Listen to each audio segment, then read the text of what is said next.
This week on the Devil's Work podcast, it is my pleasure to announce that it is time to play the game. This is the podcast where we watch the most fucked up, Kafka-esque, screw what you noodle Yep, movies in the world. yep, And today we're keeping it domestic, we're keeping it light, we're keeping it mind-boggling. yep. And just in case the audience didn't know, this is the Devil's Work podcast. I'm PsydeShow, that's Skeptik. That's right. I think I did say our name at the beginning I before I don't think you started. did. I think before I started singing. Run the tape back. Run the goddamn tape back. I'm pretty sure I did it. We're talking about the 1997 David Fincher joint, Yeah, dude. La Gamme. Like I No, it's it's yeah. it's it's the game, starring Mr. Throat Cancer himself, Michael Aw, Douglas. that's fucking that's fucking dark. It is dark, and I won't explain it right now because I feel like it's crazy to start an episode Yeah. with, but I will tell you why I keep making that joke, and why that's a joke to say that. Okay, okay. Because cancer is very serious. Don't Exactly. let's That's what I'm let, like, that's fucked up. we are pro can. That's not the way to say it. Yeah, exactly. Anyway, this is a really, really fun Oh one. man. It's wild. It's out there. It's all over the place. I was just the other day talking to Amanda about how the term Kafkaesque is constantly used, and it's so like I couldn't even explain it in words how what that word like really means. You Mm. know it when you see it, but people love to throw it around. But this movie is truly Kafkaesque. Yeah, yeah. No, I mean, and I mean, to start off, I don't know if this is going to be the only Fincher movie we'll ever cover on this show. Damn Oh, sure certainly doesn't feel not. like, yeah, it doesn't feel it. But it's cool that we're finally getting around to Fincher. Fucking like raised all of us. But Hmm. but yeah, you're completely right. I love that you start off with that too, because also another term that gets thrown around to you to describe this movie is postmodern. I like there Hmm. was there was a video I was watching. I'm gonna find the video, the YouTuber. But yeah, there's a video I was watching and it's Joe Blow Originals. That's the name of the Nice. channel.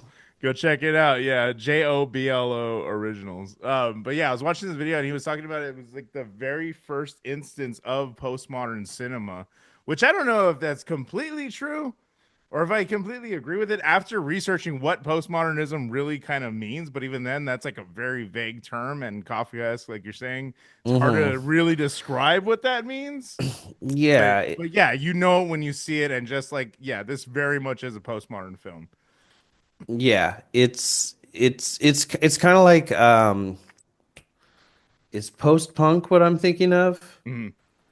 Yeah, that's the term for like number 12 kind of Yeah. music. Like Yep. that's what I used to call it mathcore, then at some point I was like, no, really it's more like post-punk. Like Yeah. it's this It's D, weird. all of the above. You kind of have to like know the thing that you're deriving it from to be able to like it's this weird nebulous like it's it's so hard to like actually explain in words, Yeah. like a postmodern film in essence, like it's messing with the relationship between the viewer and the art. It's not the way that we come to expect it. Yeah, Eh, eh, it's purposely disrupting what we've come to know and expect from films. Yeah, it's like how in this movie you you're constantly being whiplashed back and forth between plot twists just as hard as the Yeah. character is. I think a really good explanation of this movie, like without explaining it, which only works now, 30 years on, is if you've ever seen Better Call Saul, it's like being the victim of one of his schemes, and like not if we only saw the scheme from the side of the person being inflicted Being upon, yeah, and yeah, never yeah. and never saw Saul and Kim like talking about what they're doing, or like him walking around putting all the pieces in place. We just see, you know, the The Howard come effect, out and yeah, yeah. yeah. We see the dominoes falling of all of that setup. 100%. I was gonna say it also reminds me of fucking weirdly enough, the you ever heard of the McCamey Manor thing? That dude? Mm-mm. He's the dude who made like extreme haunts in Mm. like he was in, I forget exactly Oh, what it is was. is this the thing where they basically like waterboard you Oh at yeah, haunted no, houses he's and yeah, he's shit? in jail now. Apparently, he's behind Good. bars. He Yeah, should be. yeah, 100%. But it reminds me of literally that, like literally the whole setup for this. I was like, oh, it's just McCamey Manor. What the fuck? Yeah, yeah, except they set up in your life. Yeah, yeah, exactly. Except You don't except go to them; they come to you. yeah, except you walk into the haunted house and it's empty and they go, "Oh yeah, sorry, everyone went home. Here's your Yeah, money back. See you later." And then you get home and your home is the haunted house. exactly. It's so yeah, yeah. But I really do think that it's interesting where this conversation is going to go because again, we just started off with some like very heady ass topics. So Hmm. I'm very excited about talking and dissecting this movie because it really is fascinating because it's one of his earlier ones, right? I think this came Yes. after 7. After seven, and I just found this out today when I was like looking at some different things. So this movie was based on a spec screenplay, Yes. which is basically They're you like trash throwaway kind of. yeah, that's usually what that means. Like someone, if you want to be a screenwriter for Paramount, let's say, Mhm. because I don't know if they still do, but they used to own Star Trek, and that's the example I'm going for. Yeah. So you want to write for Paramount, and they're like, okay, we've got all these different shows, all this stuff. How about you write us an episode of Star Trek that we're never going to produce to prove to us that you're a good writer? Yeah, exactly. And It's almost so like an audition. yeah, that's usually what a spec is. So this was written in 91, sold to MGM. The project was put on hold. It was eventually picked up by Propaganda Films, which I thought was a hilarious production company for this It's a movie. great, great name for that. Yeah. Originally, Dale Cooper himself, Kyle Yep. MacLachlan, was Yep. supposed to star. Who I was like, oh yeah, I could totally see that. a hundred Yeah. percent. I would have. It would have been a different movie. There was one guy in here who looks like an older Kyle MacLachlan, which The like kind dad. yeah, Yeah, which dude, I said the same thing. kind of threw me because enough Yeah. time has progressed that I've seen Kyle MacLachlan in that form, you know? Like I've seen him with white hair. So seeing like a guy who looked like him with white hair, I was like, "Oh yeah, that's oh shit, wait, no, hold on. This is 97." Oh man, I just love Um that he became a Dragon Ball protagonist. yeah, pretty much. Fucking Ultra Instinct Dale Cooper. That's That's a so damn funny. good cup. Um So the Fincher brought in a writer and they beat it into shape. They made the main character less likable. Hmm. They did all these things to make the movie work better and better. But they were supposed to make this movie before Seven. But when Brad Pitt all of a sudden was like, "I want to be in Seven," Hmm. he dropped this to make that.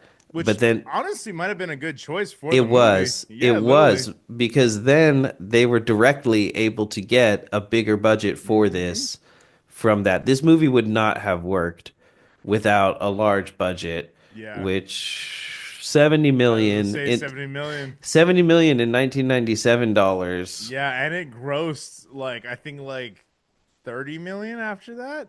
Like they made like 100 and something back at the box office, like in total after like world nationwide, nah, not even world, probably worldwide screenings. But yeah, I was like that movie saw its money back. That Yeah, shit.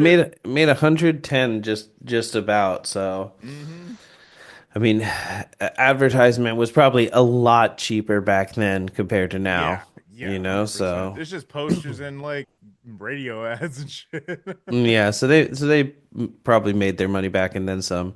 Hmm. Um, yeah, what a cast. Michael Douglas, Oh Sean Penn, a bunch of other God, people I baby don't know. Penn, dude, baby John Penn. Yeah, exactly. Yeah. No, and it's so funny too. Like even Jodie Foster was set to play Yes. the Christine character. She was supposed to play Connie. Oh, Connie. So yeah, yeah, yeah. Yeah, yeah, she was No, but supposed no. Connie's the brother.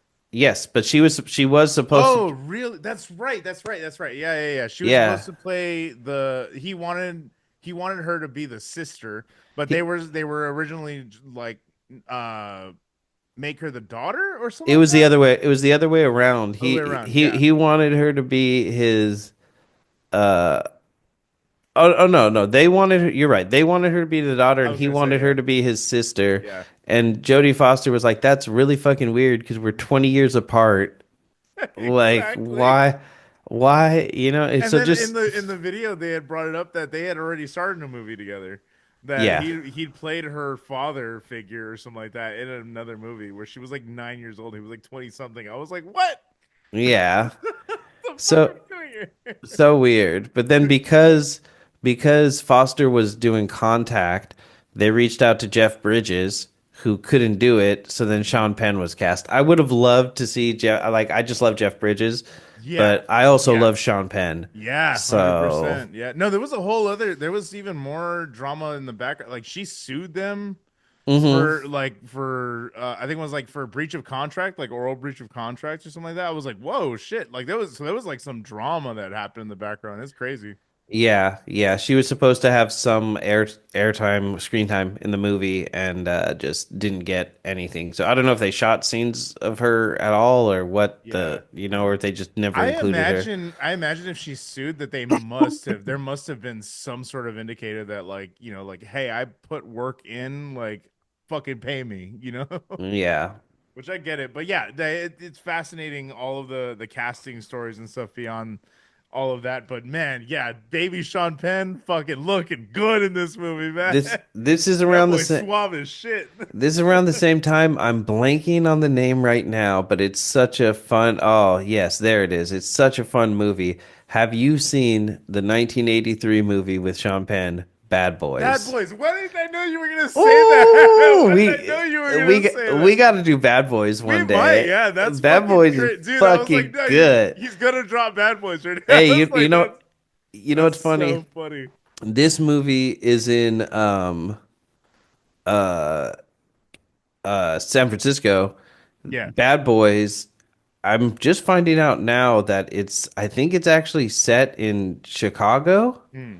or he's from Chicago, it says at least. Oh, okay. But the juvie that he's in Yeah. is actually a juvenile facility near where like I grew up. So not necessarily in That's San Francisco. I crazy. think it's in Daly City. And a lot of my brothers and cousins have been there. So like when I watched the Wow. movie, I watched it with my cousin and he was like, "Yeah, he's like, "Yeah, I've been there." That's That's hilarious. But yeah, Bad Boys is oh man, huge Crazy, dude. recommendation. Yeah, no, Huge absolutely. recommend the soda cans. I think I haven't seen it since I was a kid, dude. Yeah, that and the game were both for me from the era of like when Netflix was actually a mail Oh service yeah, yeah, and like my parents had Netflix and we had like three movies and yeah. one of them was mine and I could just send it back and like have one movie at a time. Yep. And I would just watch like a movie from Netflix like once or twice a week and both of these were movies that I just discovered through That's doing that. so sick. Yeah, no, this was my very first instance with this movie. I've told you before, I've been wanting to see this movie forever, but I never like was like gonna sit down on my own and be like, let's do it. So I waited for us to do this episode. And man, dude, this is a movie ass movie. I fucking love this shit. I was so the beginning obviously you're kind of like, okay, we're in for a movie. We're kind of getting to know the characters. It's like, yeah, he's a piece of shit. I wonder how we're gonna feel about him at the end of this. And then like the mystery just starts building real hmm quick. Like it takes a minute to get into it, but once it does, it just gets going, man. It's so good. And Yeah. it's in classic Fincher style too. I mean, he does slow burns, but fuck, this is a Yeah. good one. Last thing I'll say before doing like the synopsis and actually getting into the movie, in a weird way, I realized last night that three of my favorite like all-time movies, Hmm. excuse me, three of my all-time favorite movies, which are like kind of uncharacteristic for me, really, but as I think about it, I'm like, I would maybe say these are three of like the best movies. Um, Shawshank Redemption, Yep. um, The Game, Hmm.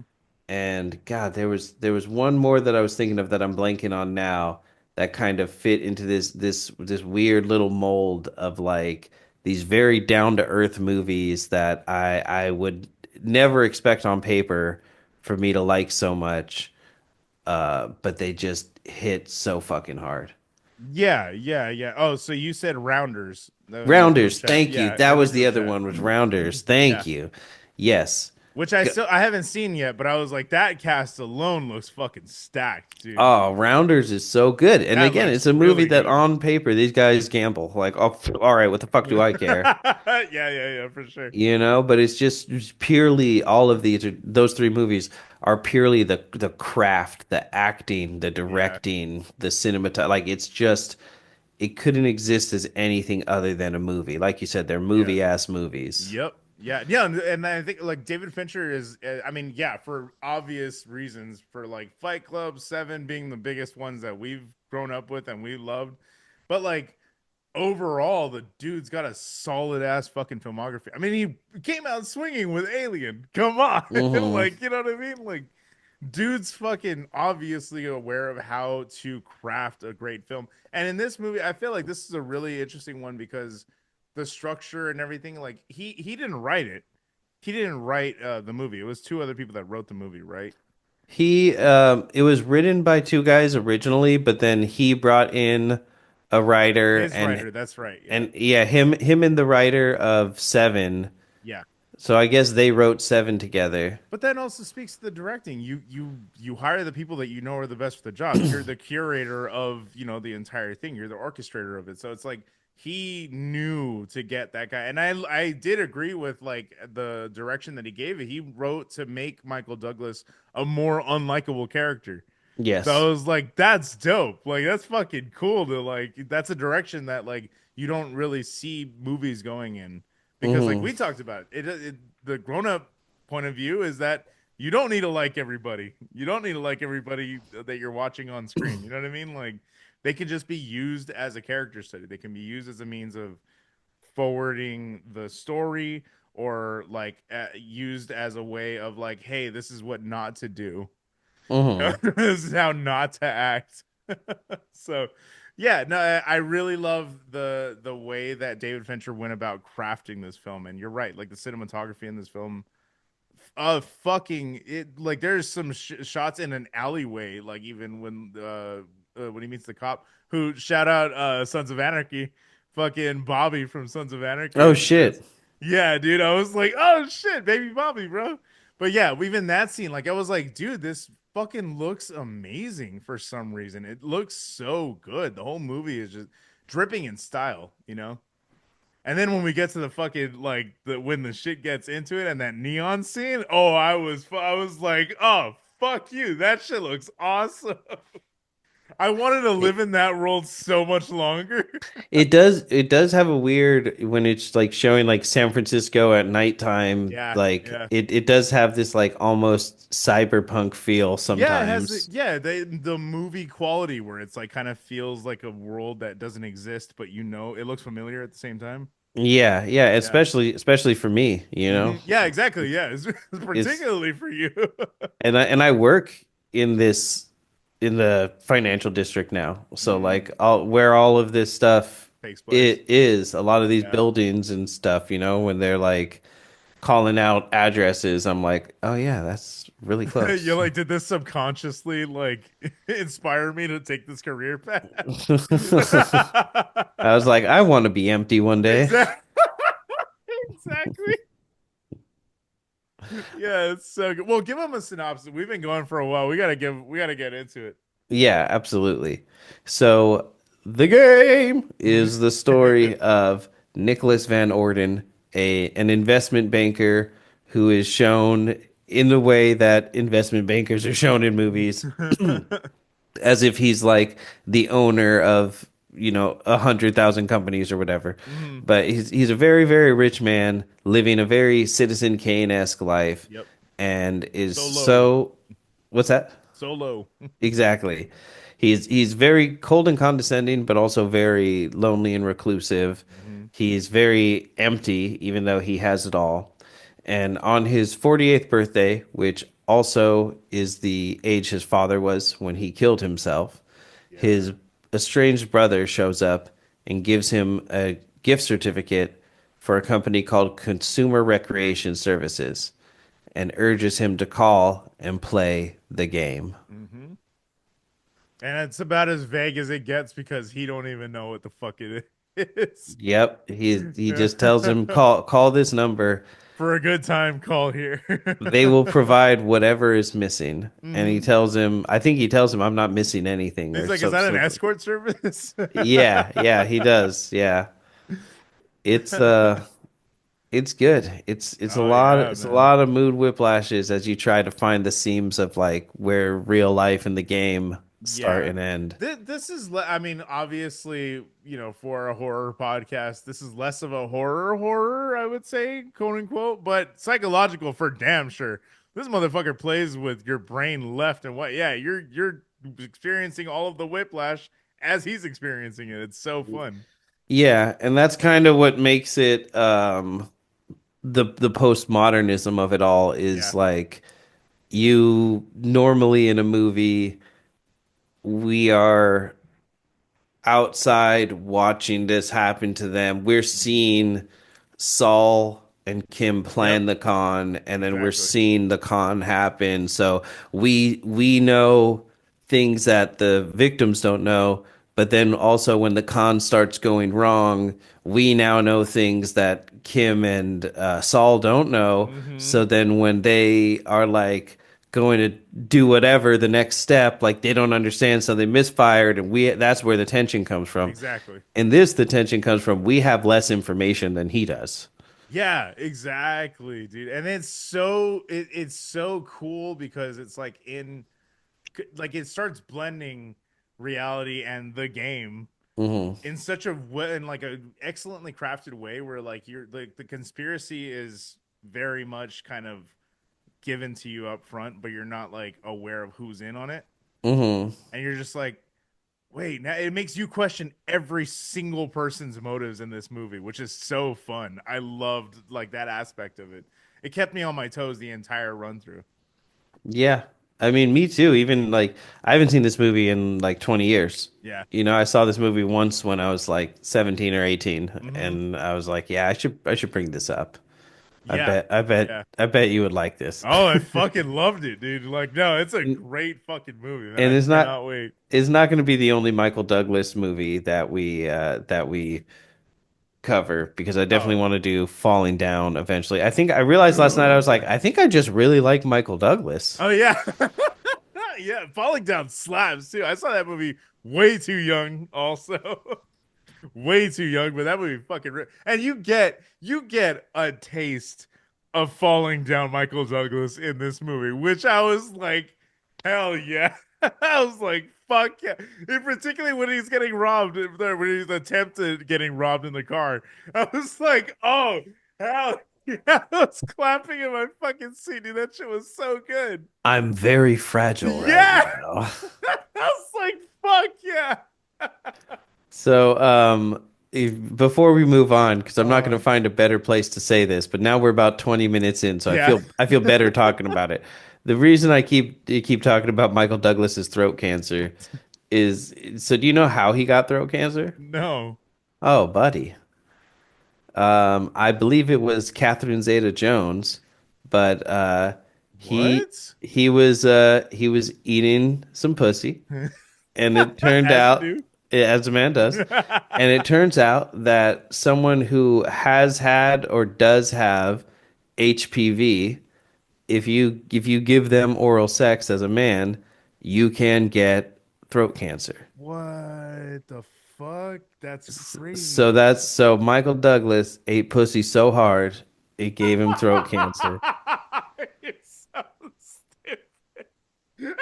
But I am seeing here that he may have actually had tongue cancer rather than throat cancer. God damn it. But it's kind of funny.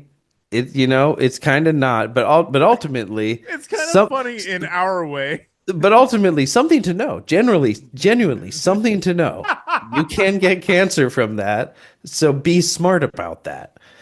I know when you're horny, you'll do anything. Uh, I don't know who I'm speaking to testing, here, yeah, but exactly. somebody's ears are burning. So, Testing exists and do it. Fucking yes. germs, please. Yeah, seriously. You don't want to get there's a headline. Michael Douglas, I got throat cancer from oral sex. BBC News. BBC is so stupid. Michael Douglas, the Uh, Oral Cancer Foundation. God damn it. Yeah, there's a page about him on the Oral Oh Cancer my Foundation dot God, org. dude. I swear. That's so fucked up. There's a 60-second PSA of him. God damn it. All right, let's get off this. That's fucking dark. This is morbid. Even for us, that's fucked up. It's 60 seconds of him basically going, look, you think that only cigarettes can give you oral cancer? Fucking Chad. He has a sense of humor Terrible. about it. It's okay. I'm I'm not the glad. only one I'm making glad. these I'm glad. jokes. That's fucking terrible. And now we all think only cigarettes and cigars give you cancer, but I'm here to tell you, God damn it. wa wash and clean your pussy before Oh my eating it. God. I swear. So, trigger warnings. Trigger everything I just did. Exactly. Uh, honestly, I mean, we say it every time we cover like a non-ridiculous, Horror insane ass horror movie. movie. Yeah. Yeah, but I feel like this one's pretty light. I mean, general, Suicide. yeah, Suicide, suicide, definitely. gaslighting to an insane degree, Yeah. general loss of grip of reality. So, Gang stalking. yeah, that's true. That's true. They pretty much are. Yeah. Exactly. This is the most like efficient use of the word or of the phrase. Are you paranoid or are they actually coming to get you? this is this is like that in a movie. God. Yeah, it's they're coming. I hear them, they're coming. Yeah, yeah, yeah. Literally, this is just conspiracy theory. The movie as well too. Like so. What's the name of the strain in Pineapple Express? I forget, but I know exactly what you're talking When they're talking about like all the like nightmare strains. They're coming. So, something along those lines. yeah. Oh my God. Yeah, and if you want to fucking get right in his shoes, yeah, definitely light up a fucking a J and just go along for the ride, man. I wonder if that's what gives his voice that like insane gravitas. I'll move on. God damn it. He really does like truly his voice is so distinct. Oh yeah. No, he's got and like he's got a presence, man. The fucker can he commands the screen whenever you like all of the scenes that you're talking about, like a lot of it is him spent alone. It's a lot of introspective kind of like scene work. Like I think the way that it was shot is a lot of you see him eating his dinner by himself. You see him go into his office. He closes the door, has everyone pretty much shut out the entire time. And even in that, like he commands the scenery in such a good way where he could play an asshole so well, but he also plays a sad asshole. You know Hmm. what I mean? Like, and it's just like, whoa, it's weird. Like, you feel really complex things for him.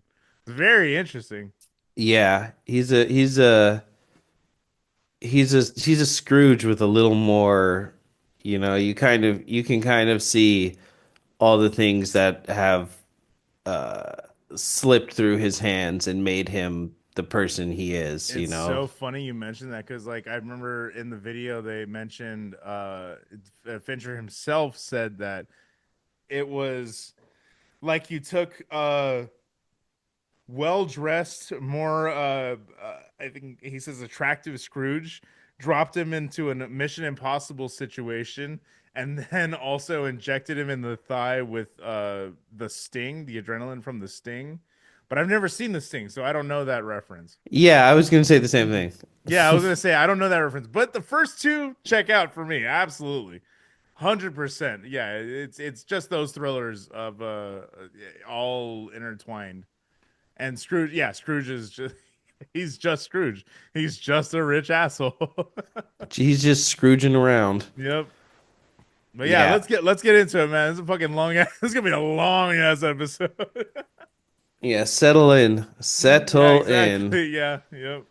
But yeah, I think trigger warning wise, pretty light unless you feel you have a very tenuous grasp on reality, then Yeah, maybe for skip sure. this one. If you Yeah, already think that there's a firmament, then maybe this isn't for yeah, you. yeah, exactly. So we open the movie with a flashback shown through like quasi home movie sort of a thing, but I get the vibe it's more meant to be like in his mind than like an actual home movie. Um, but Sure, sure. but we see the childhood of Nicholas Van Orton, who is played by one Pussy Eater Supreme Michael Douglas, and we see his opulent childhood growing up in a famous mansion. Funny enough, I Oh like. yeah, yeah, yeah, yeah. I saw that they filmed it at this. I have no idea about it, but the mansion itself, yeah, it really is fucking beautiful. Yeah, it's a Filoli mansion in Woodside. Hmm. And it was also in another thing right before this, which I thought was interesting. Uh, do, do, do, do, do. It would make sense that I've seen that somewhere, but also like it's a lot of mansions in movies. I'm not really Yeah, it's the house in Dynasty, but then it was also in another interesting. movie right before then. That I just can't find the thing. I'll move on, but Yeah, it's in a couple movies. Oh, film location, George of the Jungle. That's what I thought was funny. that's wild. That's not It's that's not the pull I was expecting. Yeah, right. That's why I thought it was so interesting. I was like, what the That's fuck? not yeah, it's not the pull I was expecting. Yeah, right. But it's fucking huge. It's insane. And Yeah, so we see his childhood in this mansion, all this wealth, all this opulence. We see his father who's like very aloof in a few things, and then yeah. he's like next to him taking pictures with him, and they're just like one's looking at the picture Straight while the face. other's looking away, Yeah. and like it's just I love the ending of that though. He walks away and leaves him there in like in the frame. I was like, that's a fucking good portrayal of that. Like that's says yeah. plenty. It says Yeah. plenty. Yeah. And then presumably walks up to the roof because we see him up there and Yeah. he Oh, just okay. I see how you're saying. Yeah, it really is. Does feel like it is in his mind. yeah, Yeah, 100%. it's like a weird dream that's just being shown stylistically as this like sepia toned Yeah, yeah. like it's almost like the film is burning, like it's not Hmm. all. Yeah, it's choppy. Exactly. Thank Hmm. you. And he pulls a Damien, this is for you, and Yeah. dives off the building, God damn. Yeah. right? Yeah, 100%. Then we cut to, funnily enough, every time I see this in a movie by like a super famous beloved director, I'm like, all right, so nothing means anything. We see the main character starting his day. Mhm. Yeah, yeah, yeah. No, I know, but that's kind of Fincher though. Like he's just kind of known for that too. Yeah. Yeah, you see it Yeah. in Fight Club. You see it in fucking yeah. In what was that newest one that he did too? I didn't care for it too much. Was the assassin or something like that? I forgot which one it was. But it was yeah, it was one of his newer ones. But you just see it's that he has that like play on like just watching the character go about his day, get ready in the morning, go but you like so it's kind of just it's kind of par for the course for the director. I guess it's just how you introduce a character in Fincher's world. I guess so. Which is just funny because that's like the classic, like, don't do this, bad screenwriting. For sure, for sure. Um, and we see him put on his father's watch, and there's a inscription on the back, like, on your 18th birthday, your father's watch, love, mother.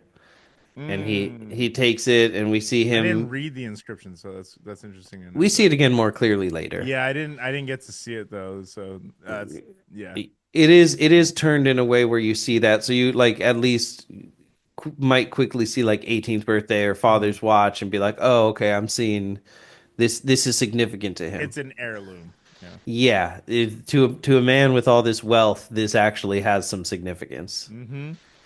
Um, so he starts his day. We see him with his housekeeper Ilsa eating breakfast, getting all his stuff. Very Fincher again, and he takes off and drives into the financial district, and we see him at work as a very important, successful investment banker, picking up phones, ending careers. Just one of those guys. Ending careers. That's funny. Yeah, just in terms of like, he seems like the kind of guy who could make one call and be like, lay off 100 people. Yeah, yeah, yeah. He is. You know, Yeah, 100%. which is just so weird. Like, it's not really what like bankers do. He doesn't do Yeah, he doesn't do any yeah, yeah. banking in this movie. It's kind of like Robert What's Pattinson. what's his job title? Businessman. Exactly. Vincent Businessman. Um, I almost singled out Robert Pattinson Batman, but it's every movie Batman. They don't do any fucking detecting. No, of course not. They're It's just just like, ass whooping. Alfred, tell me the next place to go. Exactly. Fucking A. Um, I do so want to point out there was I was watching another video. It was pretty interesting. Not I didn't want to like dive too deep into it, but it was interesting in the framing of this, how in the language of the film. When they show him driving to work, he is driving in one lane, and there's opposite traffic in the other lane. But like in the lane that he's driving in, there's train tracks going up. oh yeah. And so like he's so like it's kind of like he's and like there's another point in the movie too where he's driving and then there's like the train the wires, like the Mhm. guiding wires, they're right above him as he's driving. So I was like, that's interesting because it does speak to the fact that like yeah, he doesn't have a choice in what's gonna happen. It's kind of like his fate is almost sealed. And Oh, like in the interesting. language of the film, it's kind of showing you that. I didn't even realize that. I thought you were gonna be like, should he be doing? I was gonna be like, yeah, you're allowed to drive No, no, like no, yeah, that. yeah, no, yeah. No, but that's a really good point. You That's know what I really mean? that's Like it's really just good. a No, no, yeah, totally. it was something that was interesting. Fuck. In the video, they kind of put it in the sense that like it was showing it further like furthering his isolation and like Hmm. showing that he's singularly the only one on the road at the point or in that lane at least. So I was Hmm. like that kind of tracks too, but I think it really is I think my read on it makes a little more sense. Where like Yeah. yeah, it really is just he's on guard on fucking guardrails just going up Yeah. to his fate. Yeah, that's really good. I didn't think about that. You know, I don't know. I'm Yeah. high. I don't No, no, no, no. know. I think you're 100% right. That's Yeah. some. It's funny. No matter how much I like uncover in film, like the things that I do pick up, the things that I don't pick up, I'm like, ah, man, I wish I was smart. Like, You make me feel like that though. well, just know that you do it to me as well. Ah. I'm like, fuck, I wish I would have thought about that. But instead, I was sitting there going, oh man, we're in for a ride here. Like, I don't even Mhm. remember what happens. I just remember the end. Like, how Yeah. the fuck, like, Yeah. you Yeah. know? Exactly. Yeah. Yeah. And I had never seen it, so I was just like, "Where the fuck is this movie gonna go?" Yeah. So he gets into work after being predestined to do so. Yeah. And There you go. he's on the phone talking about somebody named Anson Bear. He's talking about Bear Grant, and he's like, "Yeah, once I get the projections, I'll let you know. I promise, I promise." And he hangs up or actually, the guy says, "Do you promise?" And he said, "That's not a word that I know." Oh yeah. Yeah. Yeah. And Yeah. they like laugh at it. And then he's like, "Yeah, well, thanks for calling. I gotta go." And his assistant, who I think her name might be Maria, Mhm. she gets on the speaker and she's like, "Your ex-wife Elizabeth is calling." And he goes, "I know who that is," which cracked me up because it was like necessary exposition, but Exactly. like, But but he's just being a dick about it. yeah, but again, in that like postmodern sense of like we're not Yeah. supposed to have the relationship that we do to the story that we Hmm. ultimately have, Yeah. you know? Yeah. Yeah. Yeah. Um, So he mentioned Ensign Bear. Elizabeth calls.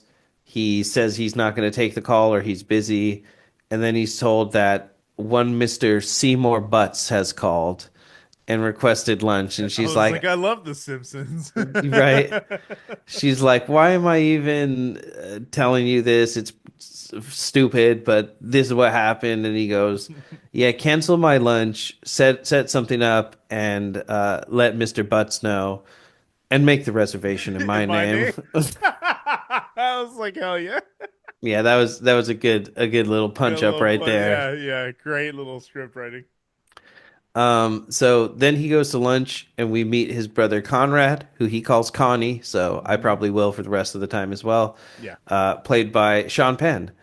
And there's this interesting sort of we get their entire relationship, life story, everything in this Hmm. scene where obviously Nick is the older brother and he inherited all of the responsibility, Yeah. and Connie is the younger brother and he only inherited money.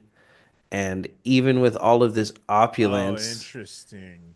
you get what I Yeah, mean? I didn't even consider that. That's wild. That's He's interesting. he's off. It doesn't seem that he's got any real career or anything, but Yeah, he's exactly. he's like, I was laying on a beach in Ibiza and I thought about you. And Literally, yeah, that's exactly. Oh, yeah. Now that you put it that way, that's so interesting. I didn't consider that. That yeah, he would have inherited all of the responsibility, while Connie just got to fuck around in Ibiza. yeah, and I forget what exactly the line is. I wish I wrote it down, but he says something about like knowing the maitre d here, and Nick's like, "Oh, how's that?" And he's like, "I used to buy crystal meth from him." I thought that was good.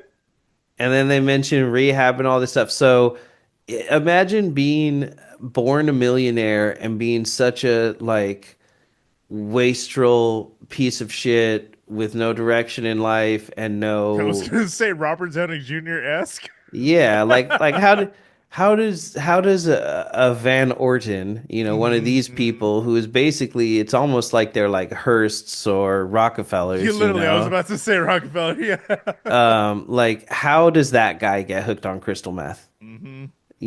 Crystal Hmm. meth is supposed to be a poor person's drug, Hmm. but in my mind, it's more an uneducated person's drug, Hmm. where it's more, like when I was young, my mom was always so open with me about like sex, drugs, all that kind of stuff. Yeah. She was, how come my dad isn't around? Because he's an alcoholic. What is Hmm. that? Well, he's an addict. And when you're an addict, it's something that you can't totally control, Yeah. but he should be fighting against it. It's his responsibility, not yours. You Hmm. shouldn't feel guilty for that. All that kind of Yeah. stuff. And when it came to drugs, A, there was that part of it. And B, she was like, when I was a kid, we didn't know anything. People would just hand you like pills or be like, here, smoke this or snort this or take this. Like you have the internet. There's no Yeah. excuse. Exactly. There's Literally. no Yeah. excuse Literally, for we for live in an you age of to information. Yeah. yeah, there's no reason for, and that's why it like blows my mind. People our age and even younger Hmm. end up being heroin addicts. And I understand it's because of opiates and pills and prescriptions that like Yeah. lead down that path. Yeah. But it's also just like, we know that. So when you get prescribed opiates personally, when they tell me to take two Percocets because my hand's broken, I take Yeah. one, Yeah. you Yeah. know? Yeah. Exactly. Perks are Like, fucking wild, dude. Yeah. Exactly. yeah, Yeah. but there was always that openness there. And so to me, the idea of Connie Van Orden becoming a meth addict Hmm. speaks absolute leagues to the life and the character and the upbringing and Yeah. Well, it speaks to I keep forgetting his name. Is it Michael Douglas's character? What's his name in this? Nick or Nick, right? Nicholas. Yeah, Nicholas, right? So yeah, it speaks to Nicholas's character as well. I think because like that, it goes one of two ways. You either have all this money and you find you crash out and burn like Connie did, or you just become weird and isolated like Nick has. You know what I mean? So Yeah, they're both deeply, deeply yeah, flawed. and it's like money is at the base of everything going on too. It's interesting. That's a Yeah, very interesting character study. yeah. And for the record, people who smoke crystal meth are just like any other addict. They Yeah, they're just they're yeah, just caught up in some shit they yeah. shouldn't be doing. It's 100%. Yeah. it's just as bad and as good as anything else, Yeah. Yeah.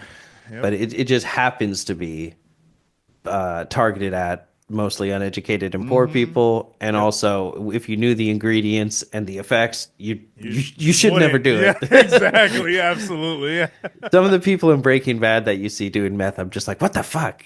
Yeah, it's just like drinking straight ethanol. You shouldn't do that either, but motherfuckers find a way. They find a way, but just I don't judge meth worse than any other drugs. I just think it says a lot for this person to do that Yeah, drug. yeah, yeah, 100%. Yeah, yeah. Like it's because it becomes like classism. It's Yeah, weird. Like it's weird how like there is a drugs. class element to drugs. Yeah, absolutely. That's what I'm saying. Absolutely, and it's That's why we so have the term weird. designer drugs. Like what the Yeah, fuck, you know what I mean? yeah. Yeah, it's It's very it's classist when you think about it. it is. It's very strange that there is straight up like income ranges of like potheads and Hmm. alcoholics and coke addicts, Yep. and you notice I'm like Yep, moving up going up the the tier. Yep. No, was it the food groups triangle? right.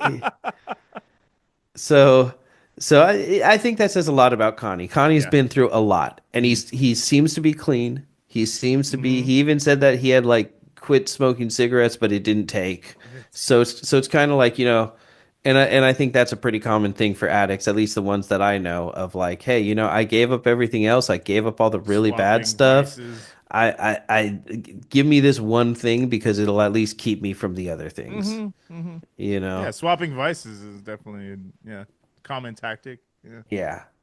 So Nick is like, what do you attribute you turning yourself around to, essentially? Because he's like, I haven't seen you since we sent you to rehab, Oh and yeah, that's right. he's like so different now, is what it seems from Nick's reactions.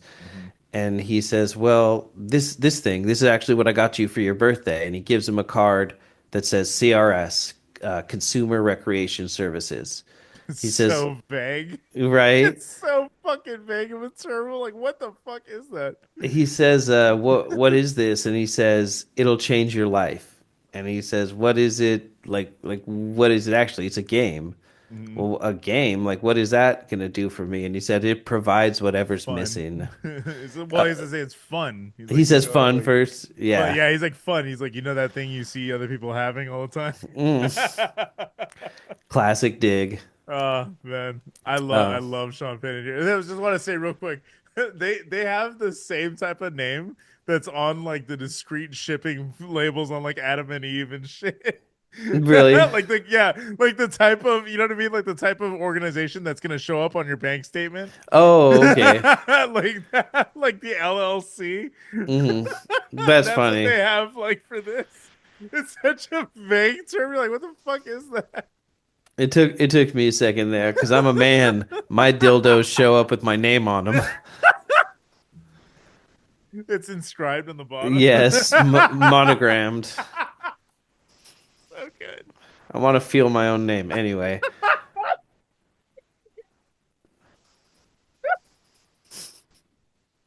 Keep going. Keep fucking Anyway, we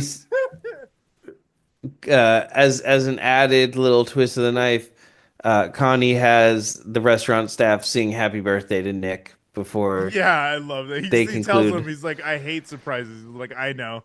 And then he looks back and they're all standing behind him. Yeah, and they all start clapping and singing, Uh, and Connie has such joy with it. hmm.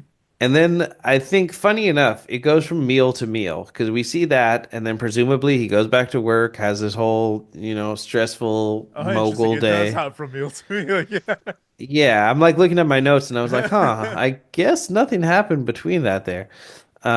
So we see him get home. It's late at night. Ilsa is gone. Um, he comes in, and there's a cloche, those like steel cover Oh things. no, he sees her out front. Oh, she's out Yeah, front. yeah, Well, she's out front, and then she's like, dinner's inside in the oven. oh, okay. Because she Hmm. does. She lives in like a guest house Yeah, or she lives in the like a guest house on the staff house property. or Yeah, whatever. Yeah, yeah, yeah. on the property. Yeah. So he goes into the house and he's alone. She has the cloche in the oven, keeping his food warm, and it's like crazy opulent like restaurant style burger Straight up, yeah. with some unseasoned ass French fries. Yeah, I was Put thinking some S&P the on it. God damn. same. Maybe a Fuck little is wrong garlic with powder. you? And he has his birthday meal by himself, Yeah. and it's this The little mixed. cupcake that he gets Yeah, the little with, cupcake with, with a candle that's unlit. yeah, that he obviously doesn't like, right? Yeah. Yeah, he doesn't light it.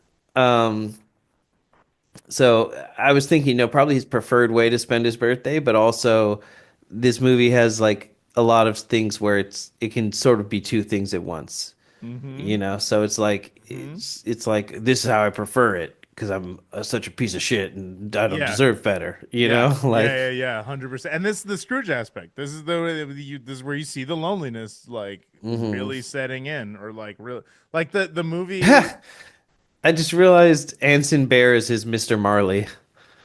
Mr. Marley. That's the guy that he lays off who like dies and then comes to him as his Oh, Oh no, no, yeah. sorry. Mr. Marley is his old business partner who shows up as the ghost, and then there's the father of Tiny Tim who he's Yeah. going to lay Yeah. off. So the Anson Bear That's so combines funny. both of those characters. It truly does, though. You're absolutely right. Like, is there fucking there are parallels to Scrooge in this? Mm-hmm. Big time. Big time. So And funny. now we have such an uncomfortable exchange as his Oh ex-wife yeah. calls again and Oh, that was who that reveals. was. Okay, okay. I was wondering who it was. Yeah. Then it obviously comes around later on, but yeah. Yeah, she calls and reveals how fucking weird and inappropriate their relationship is. She just like calls him all the time and is constantly checking up on him, Hmm. and he's just like really Well, I don't. cold. I don't know if that's the truth though, because he when he answers, he's like, "Oh, it's 11:40. You almost missed it this year." Yeah, because So she always calls on his birthday, if yeah, not yeah, if yeah. not other times. I'm just saying, yeah, I just feel like it's only one of those things like on birthdays where it feels like obligatory, you know? When we get to the end, there's more stuff For sure. about how inappropriate their For relationship sure. For is. sure. Yeah, I was like right in front of him. What the fuck? Like, what the Amanda too. We were both just like, what God the damn. fuck? That was, yeah, 100%. I'm glad we were all reading the same shit. It's wildly inappropriate. That's when you Yeah. break up with someone and there's no children in the picture, just move the fuck on, okay? If you were like So, besties before, then like yeah, salvage your yeah, for friendship. But sure. if For like sure. all you ever were lovers, like just Uh, fucking move on, yep. you Yeah. know? Yeah. That was wild. I'm glad we both got that. There's not enough virtue in like, oh, I'm friends with my exes to Oh, make God. this not fucking weird. Yeah, exactly. Yeah. She calls him and she's like, oh, you almost missed it this year. And she's like, oh, well, you don't reach out to me. And he's like, yeah, well, I don't fucking give a fuck. Like you left me for a pediatric gynecologist. There's like a Dude, that line. was fucking that was like what the fuck? A wild phrase to say out loud. I think what it probably was is he probably specialized as one and then went to the other. Yeah, because he literally says he's a pediatrician or a gynecologist or a pediatrician gynecologist. Like what Yes, the fuck? which is just him trying to like belittle this guy, Yeah, it's but just such a fucking wild it phrase. was so weird. Yeah. There's a lot of strange jokes in this Yeah, script. yeah. But I do think that hit as like just like what this aloof So ass funny. guy would Yeah, would say, because yeah, he's, he's 100%. he's trying to be like either way he's fucking not as cool as me. Yeah, And exactly. Is he and bigger than me? right. Do you crave him? Um she's like, yeah, she's like really Oh my prying god. and he doesn't want anything to do with her clearly, and then she's like he's like, oh well, give my best to Dr. Mel and Rachel, and she's like, oh, I will, Rachel's gonna have a sibling soon, and blah blah blah. Like, why are Yeah. you just rubbing it in that you're having multiple kids with Yeah, yeah, another yeah, man? yeah, Like, just yeah. fucking move on. I my It was my mad uncomfortable to listen to. Yeah. my ex that I was with when I was in high school and like for years after, a few years after she broke up with me, like a few years later, she messaged me one time and was like, "Can we talk? I just want to tell you like more in depth why I left you." And I was just What? like, "Go fuck yourself." I Fuck was yeah, like, exactly. What I was the like, I fuck? get it. I'm a piece of shit and I'm not good enough. Now let me do my thing. That's so fucking You know, strange, but dude. just Yeah. like this weird ego trip of like you got to be friends with your exes. You don't. You simply do not. No, You simply do no, not. no. Um, and she's like, well, sorry, sorry, I just bring up bad memories all the time. Like she doesn't say that, but that's kind of the tone. That's literally, yeah. She's like, sorry, I keep bringing up bad memories, but you're the exact age your dad was when he killed himself. And I was just like, Literally, dude, I was like, whoa, what the I was like, fuck? this woman might be the single worst thing in his life. Like, Jesus That's Christ. so fuck yeah, dude. I know, and I know. It's like, yeah, we're gonna get into it more as they go on, but like, yeah, I mean, she's not wrong, but yeah, it's just some shit to drop someone on their birthday, man. She's not wrong. Like, I understand why this woman or any woman would leave him if he's the way he is. Yep. Um, but you left him, so move on. Be with Dr. Mel. Rachel's like, Mom, can I have a juice box? She's like, hold on, I gotta rub it in to my ex-husband that you exist. Like, That's hilarious. Jesus Yeah, Christ. And yeah, then yeah, she yeah. goes, why do I call? And he goes, I don't know. Yeah, yeah. And then it's just like, all right, like, bye. I Okay, cool, bye. I do love that he's just so fucking sick of her. Yeah. And It, then right after this, moving right into now we're getting the fucking movie started, man. yeah, now we're ready for that for an inciting incident now that we've Mm. we've built up so much over like 15 minutes. Um Man, I didn't. He's there for some sort of business meeting. I forget exactly what happens, but he ends up in the building that CRS is in. He ends Well, up because he he calls. um He calls. Yeah, he calls the number and then well he calls for more information, but then he just kind of ends up in the building. He's like having another business meeting, and then he like shakes yes, hands, and yes. the guys walk out. So like he That was was strange for me too. I was like, wait, what the fuck? Yeah, he was like curious enough to call to try to get information, and he didn't like set an appointment or anything. Yeah. But then he ends up doing a meeting that puts him in the lobby of the building, and then Mm-hmm. he's like, "Huh, okay, I guess I'll go see what this is about like while I'm here." Yeah, because I think he sees a sign on the in the building that says like CRS like it was literally like the new floor that they had just moved into. Yes, because when Connie is telling him about it, he says he played in London and that they're like all Mm-hmm. over the world and the San Francisco branch is new and Yeah, which I thought was interesting too, because again, it's kind of widening the scope of something you're not really sure about yet, and you're like, mhm. wait, how big? What the fuck is this, and how big does it, reach? Yeah, exactly. Which Very is fun. like you're constantly questioning that in this movie. Mm-hmm. So he goes upstairs and he meets God, I forget the name that it's Jim something. Uh Yeah, I forget too. I love this guy though. He's a great like that Character guy from actor. Guy Thing, that thing. Yeah. You know what I mean? Yeah, that's a character actor. Yeah, Character yeah, yeah. actor Character actor. just Yeah, for character sure. actor Yeah. just means you're an actor who's not a Greek god. Like basically it means you can play a weirdo because you don't look like fucking Brad Yeah, Pitt or Gal yeah, Gadot. 100%. That's so good.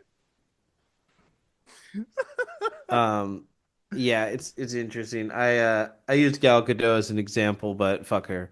Um after I said that I was like I gotta make sure I put that out there. She sucks. Yeah, yeah, yeah. Gal-El. Think a lot. Gal-El. Um, so he's told by the man that he's meeting with that this is a game that provides whatever is lacking. Mm-hmm. And he insists nothing is lacking, but he's like, something always is. He's hesitant, but ends up deciding to push forward, and he's told that they need to run tests that will last 2 hours and Mm-hmm. ends up being there for the entire day. Yeah, and it's interesting too to note that right before when he's walking in and he sees all of the construction going on, the woman at the reception is telling someone that they didn't get into the game. She's saying that this is don't see this as a reflection on yourself, but we haven't we're deciding to like deny your request or something like that. Like I forgot what it was. You're But right. yeah, I she's literally didn't. giving Yeah, that. Yeah, she's giving that script as he's walking in, and it's so fun because like then she like just hands him off to the guy. It's fun. But it's little things in here that I was catching along the way that circled back around. I was like, oh shit, that's good. That's good ass writing, man. That's really good ass writing. yeah, yeah. It's interesting. I didn't catch that at all, but that's a really good catch. Mm-hmm. Jim Feingold is the guy's There name. you Thank you, Lord. go. Yeah. Anyway, um, he ends up being there all day, subjected to physical, mental, psychological tests, has no idea what the game even is. At one point, he's in a theater being shown like babies being born and Yeah. people dying It's like the and the images of images war. from A Clockwork Orange. That's exactly what I was thinking. Is it the vitil? No, vitiligo is No, what yeah, Uncle that's what Ruckus I. says he is. Says he has. Yeah. What The the it's like Vidi something. Yeah, the yeah. But vitiligo or something? yeah. Literally, it's that the images that he's being shown, and then there's like words to be associated with it too, like Yeah, submission, dominance, stuff like that. I was like, oh, this is interesting. yeah. And at one point he stands up and yells like, "Does this ever end?" Yeah. And Oh man. eventually he gets cut loose, and I don't know if it's directly after or not.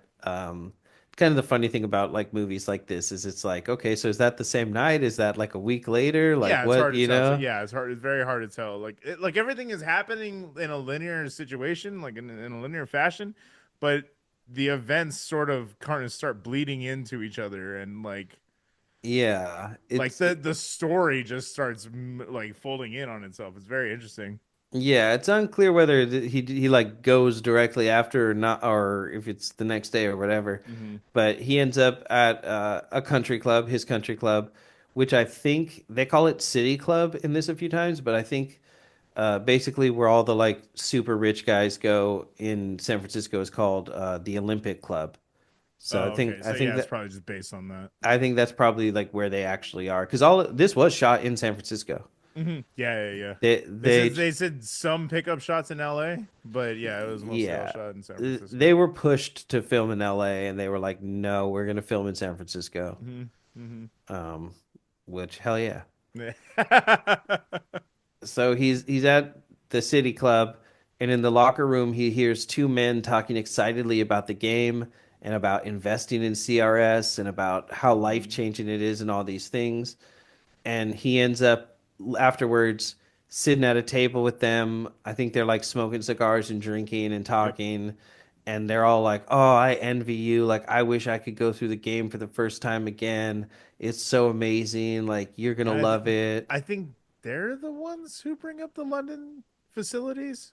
No, no, he, It was Connie Con- because I remember specifically they mention it right here at this they point. might have also mentioned it, but Connie brings it up Oh, first. okay. Yeah. Yeah, Oh, yeah. You're completely right. Yeah. But they do talk about like that they oh did. they didn't go to the one here that they Yeah, because the went. one here is brand new. Mm-hmm. Yeah, Mm-hmm. and these are also just crazy rich guys like Yeah, him. So. exactly. Um, and he's asking them, pressing them for answers, and they just won't give him any answers. But they're like, "You're gonna have a good time." Mm-hmm. And so it kind of like builds up his confidence in this company and the game. He's like, "Oh, okay, so maybe I Yeah. will press forward." Because one of the things Feingold says is like, "You're not committing to anything today. Why don't we just take you through this stuff? We Yep. can put the game together. One day the game will start, and if you don't like it, you can just stop." Yeah. Which oh, Which I is love that. That's so sinister, man. yeah, right. So good. So we then see, presumably the next day after that, he's at a board meeting regarding Anson Bear. They're talking about him having to step down and figuring out the next moves. And it's all very vague, all the Anson Bear talk until we actually see him, like what's Mm-hmm. really going on there. Mm-hmm. They're just talking about like projections and stock. and they bring up Anson's name a couple times, Yeah. and then he gets a phone call on his cell phone uh, During the meeting, right? during the meeting, Yep. and he steps over to take the call, and it's the woman from reception telling him the same thing. The exact You've been denied. Yep, and in the exact same manner. That's what I'm saying. She says it in the exact same. That's why it That's like looped around. interesting. I was like, "Oh, Yeah, that's interesting." I didn't Yeah. realize that. Yeah, yeah. She says it in the exact same way. That's why I was cracking up. I was like, "That's so cool." Damn. Yeah, that is a good catch. Yeah, yeah, yeah. Thank Uh, you. so she tells him, "You've been rejected. There will be no game." Yep. Confused and angry, he hangs up. He calls Connie from his car phone, which is hilarious that those ever existed. It's such an enigma. I'm like, did the car have its own phone number? Yeah, for sure. How I is it know. powered? Yeah. How does it transmit? I'm fascinated on so Well, I many mean, I suppose levels. it's just the technology for cell phones that was just like integrated into that before we were able to be like, "Oh yeah, we can take this anywhere." Yeah, I guess so, but it's still just, I mean, like, what happens if you're not in your car and someone calls? That's fair. You know, like We gotta do a deep dive on like the we'll do history a of car car phone phones. episode. That'll be on our Patreon. There you go. That's so funny. How that shit work? How that shit work. That's our how stuff's made. So yeah, exactly. So he calls Connie from his car phone. I thought this was funny too. As he's pulling up to his house, he does the long range gate open. He Yeah, opens yeah, the yeah. gate Where from he just like keeps a driving. 1,000 feet away. Yeah, yeah. He just keeps driving. The motherfucker just like speeds up. I was like, and then he just keeps going. I was like, damn, is that the driveway? What the fuck? Yeah, Motherfucker living on acres and shit. yeah, that shit's crazy. That area up there, I think where he lives is, or where that mansion is rather. Mhm. I think that's in like the same area where Robin Williams had a house. Oh wow, And those are fucking all like crazy opulent, but then there's like a handful of them where, like you said, they have like acreage where it's like you're driving up like a half-mile driveway to the house and mm, stuff like that. yeah. No, that was what I was like, yeah, because he was like hitting a healthy speed going through the gate and Yeah. he just kept going. I was Oh like, whoa, yeah. shit. Oh yeah. So he calls Connie while he's doing his speed racer shit, and he says that, I decided I'm not gonna do the game. Like, I appreciate it. That's real nice of you, but So funny. I figured it's not for me. It's like, yeah, you piece of shit. Yeah, And exactly.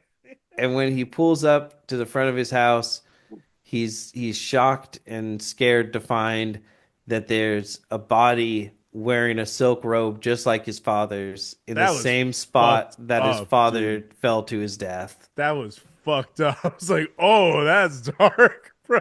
Yeah, it's real fucked. Yeah. And he goes and finds that it's a wooden clown doll dressed like his father, hmm and shaken, he carries it inside of his house, and he finds a key in its mouth, and the I love that TV. he does the joke that I always reference the fucking rag, the Oh pulling the yeah, rag. He pulls that. That's how he gets the key out.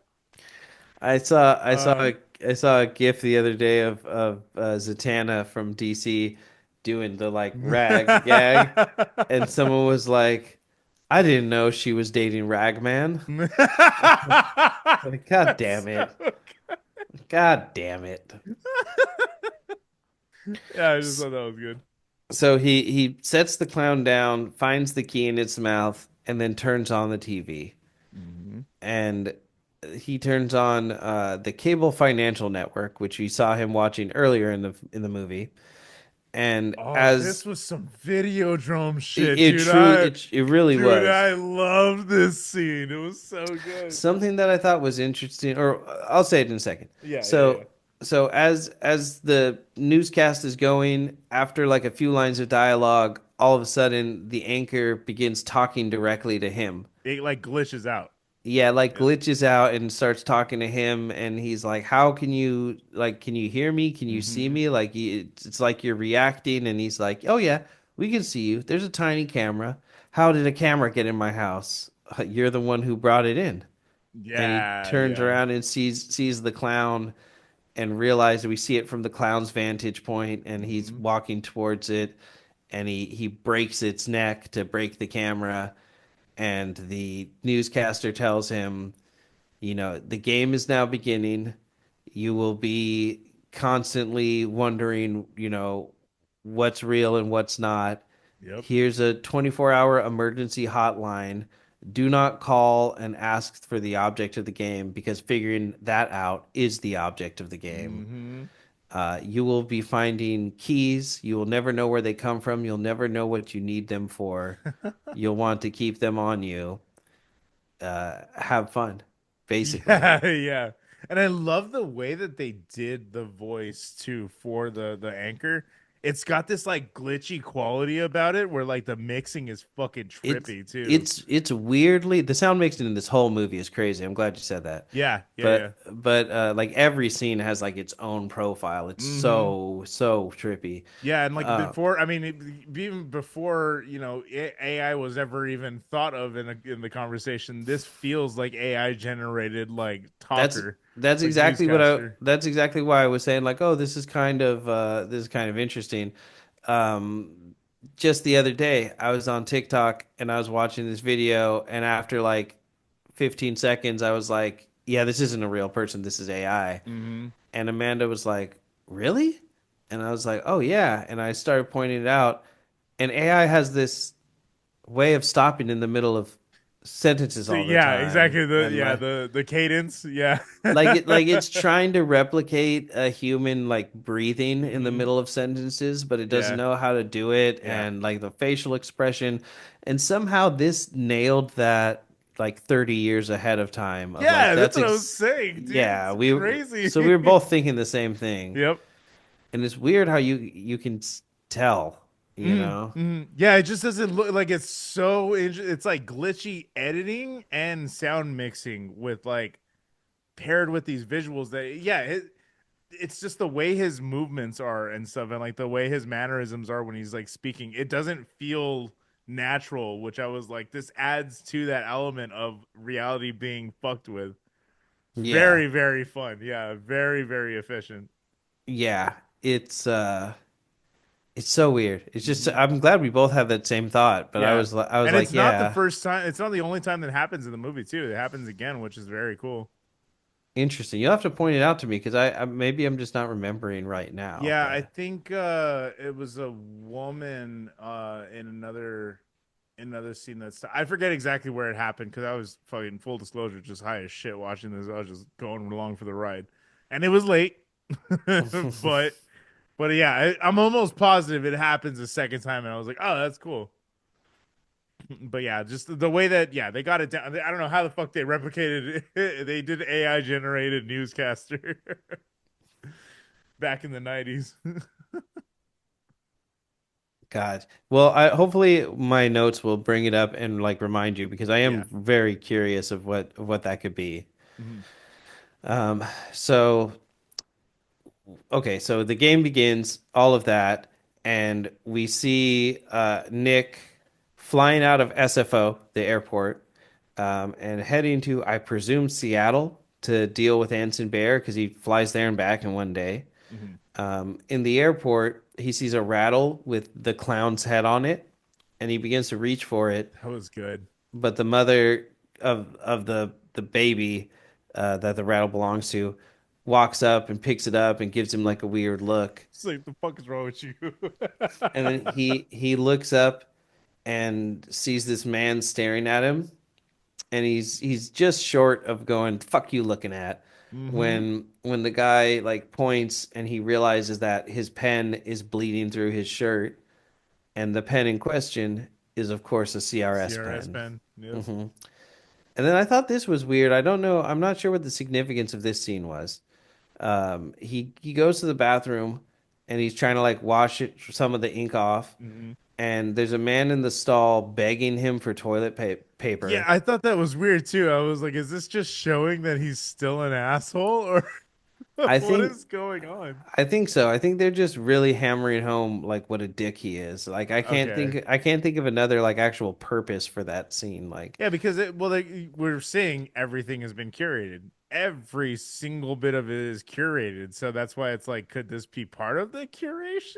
Question yeah, mark. that's what I'm wondering, but I think Yeah, but it's I don't know where it fits in with it though. yeah, yeah, way in chat. Um Exactly. before he boards his plane, his lawyer, Sam Sutherland, shows up and gives him the paperwork to deliver to Anson, which would be outlining his severance package. Yeah. So he goes and gets on the plane, and when he lands, his limo has multiple brand new, still sealed shirts waiting for him to replace the one that the pen bled through. Oh, interesting. So he changes his I shirt. missed that one. That's funny. Yep, when he sits down, there's like three brand new shirts and like dress shirts come in like a like fancy ones Yeah, yeah. come in like a plastic sleeve and it's all like folded back and the They got the little collars. cardboard inside and everything. Yep. Exactly. I don't buy those. I buy the ones from Ross. Amen. I don't give a fuck. Balling on a budget. You know it. Um, and then we see him go to Little Bear Publishing, and it's spelled Baer because that's his name, Anson Bear. I That's don't know if so you saw funny. that. That No, was I like didn't see that. So funny though. yeah, it was like the emblem on the walls as he's talking to him. And Anson is arguing that this is a tiny 2 cent difference in stock price Hmm. that everyone is so angry over. It was projected to be, I think, $2.10, and it's $2.08 is like what it is. Yeah. Whatever. It's just like But 8 cents and 10 cents he's is the telling him those difference. cents are costing millions of dollars. Exactly, which might be true, but also like calm the fuck down. Um, That's and the nature of it. True. And Anson tells him, me and your father we're good friends. I watched you grow up. Like this is so sickening. I can't believe you're going to do this to me. Yeah. And he says, "So what? Just because you and my father went fishing means that I should just allow the company to decline under your control? I Like mean, you some gangster shit's throwing. So to be honest, like he just threw his dick on the table, man. Just yeah, like, he's for like, "What's real. up?" Yeah, the fuck do I care?" Exactly. I was like, "God damn." And he tells him, You want to call him Don now? What the fuck? right, Don Hector. Um, he tells him, this severance package is more than generous. I forget the first name of Grant because they mentioned that like Bear Grant is like the overarching company, and Oh he yeah, says, yeah. Mhm. Grant is out sailing on his yacht. Like, why don't you just do the same? Like, why are you even working? You built this Mhm. whole company up. Like, go enjoy your life, which is Yep. very ironic Yeah, for exactly. for Considering who's saying that, yeah. exactly. And he just cannot get his briefcase open as he's talking to I him, love that. That and was he's paying so like good. less and less attention to him as he's Hmm. going. Because he's And telling him you're gonna have to sign this, and once this is signed, then or you mhm. only have an hour to decide or something like that. I think it was. Yeah, this is only good until tonight, and then the Hmm. terms of your retirement are going to get like less and less favorable as time Hmm. goes on. So you better take this. And he just cannot get it open. And suddenly he pulls out the key he got from the clown, Hmm. and he tries it in the suitcase, and it won't open. And he just tells him, "You know what? It must be your lucky day," and just storms Yeah, out of the office. exactly. It did save his ass. He comes home, and presumably that same night, earlier he had mentioned at one point he called and said, told Maria, "Can you set another dinner for me and Connie at City Club?" So he's there to meet with Connie again, and he's just sitting there by himself, doesn't see Connie anywhere. And suddenly, the same waitress he had from before comes up and spills wine all over him. He gets pissed and he's, why aren't you looking where you're going, all that kind of stuff. And Hmm. she's like, "I'm so sorry." let me help. And he's like, no, don't help. Just go Yeah. get me club soda. She says something like, it's been a rough week or something like that, and he's like, "How about a rough month? You did this to me last time I was here." Yeah, Yeah, exactly. I think, yeah. And then, uh, because she did sh it when she was serving him and Connie. yeah, she spilled the She iced spilled a tea. little bit of iced tea on him. Yep. Yeah, exactly. Like on his hand. Mm-hmm. And, she tells him the cleaning bill is going to cost more than the suit, like trying to deflate the tension. And he Yeah. goes, yeah, not likely. Which is what a dickhead. I can take. Yeah, exactly. And so she calls him an asshole, and she gets Yeah, fired yeah, yeah, on exactly. the spot. Yeah, it's Set rough. He's told by the maitre d', he's like, can we just sit you over at this other table, and your meal will be complimentary. Hmm. And he's like, okay, sure, whatever. And he And it's goes, interesting because at some point you do see him almost like have like a sense of, oh shit, I didn't want that to happen, like that seems a bit extreme, you know what I mean? Like you have mm. that, he kind of has that little bit of knee-jerk reaction, but like you could tell the guy's just like, all right, yeah, she's gone, fuck her, like let's go over here, and it just like doesn't give him a chance to think. Yeah, he like almost feels bad, but then Hmm. like he almost does, but But then then he doesn't. sits down at that table, you know what I mean? Like, Yeah, yeah, he's like, oh, free meal, okay. yeah. Exactly. And then suddenly, after being told the meal is free, a bill is placed on his table by Yeah. the world's fastest moving Yeah. waiter. Yeah, motherfucker. He did a drive-by billing, bro. Yeah, right. And he looks at the bill, and he suddenly jumps up and Hmm. goes chasing after her. He follows her out through the kitchen into an alleyway, and as she's trying to shake him, she's like, "Yeah, I don't know who you are. Leave me the fuck alone. Hmm. Thanks for getting me fired, dick." Yeah, Uh, literally. a random man collapses and stops breathing on the sidewalk, and they try to save him. And he waves down a cop as he's driving by. Hmm. Which is interesting. He tries to call, but his phone isn't working. Oh, that is neat. He tries to call 911, but his phone Didn't won't even work. consider that. Yeah, you're totally right. And then he sees the cop driving by, and That he is neat. That's crazy. That speaks to the level of organization. That's wild, dude. yeah, it's insane. That's wild. Every single thing that we see, like you said, it's like curated. Yeah, everything is crazy. That's crazy. I just didn't think of that's nuts. That's really cool. Yeah, it's gnarly. Yeah, And and it's definitely gonna come to a fucking head right now, like right in this scene. yes. So they end up being forced into taking the ambulance ride with him.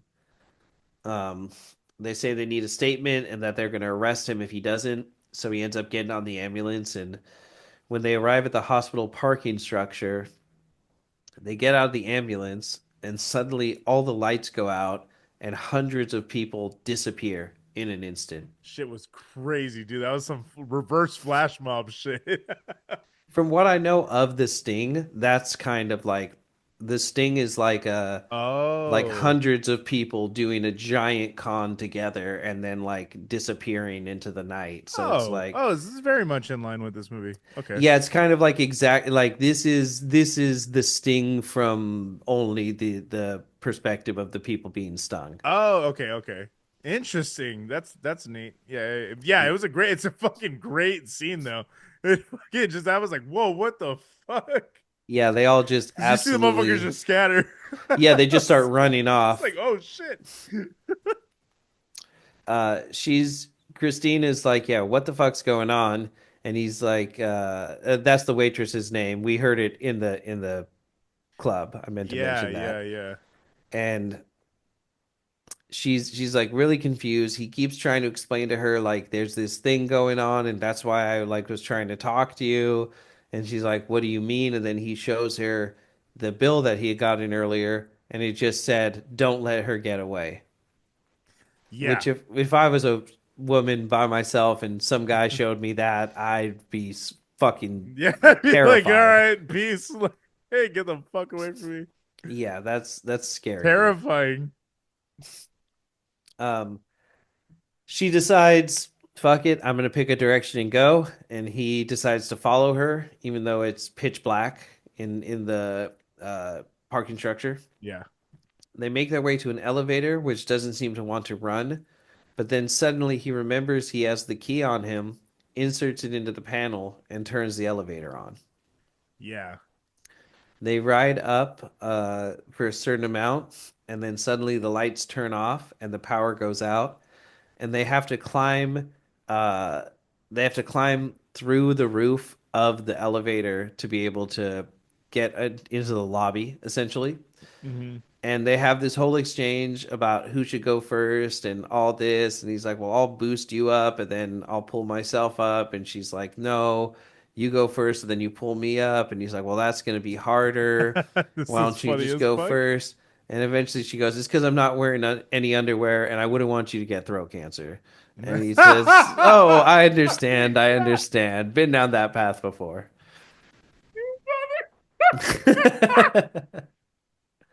I had to do it. I had to do it.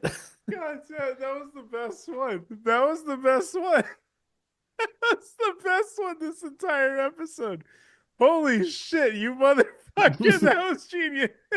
I've been making these jokes all week, and after like the second one, I don't think he knows why I'm making these jokes, so I got to give some context. God damn it, dude. That was fucking so fast. Oh You man, said I wouldn't that want got you to me. get That's so good. That caught me so off guard. another Fucking. PSA from Michael Douglas.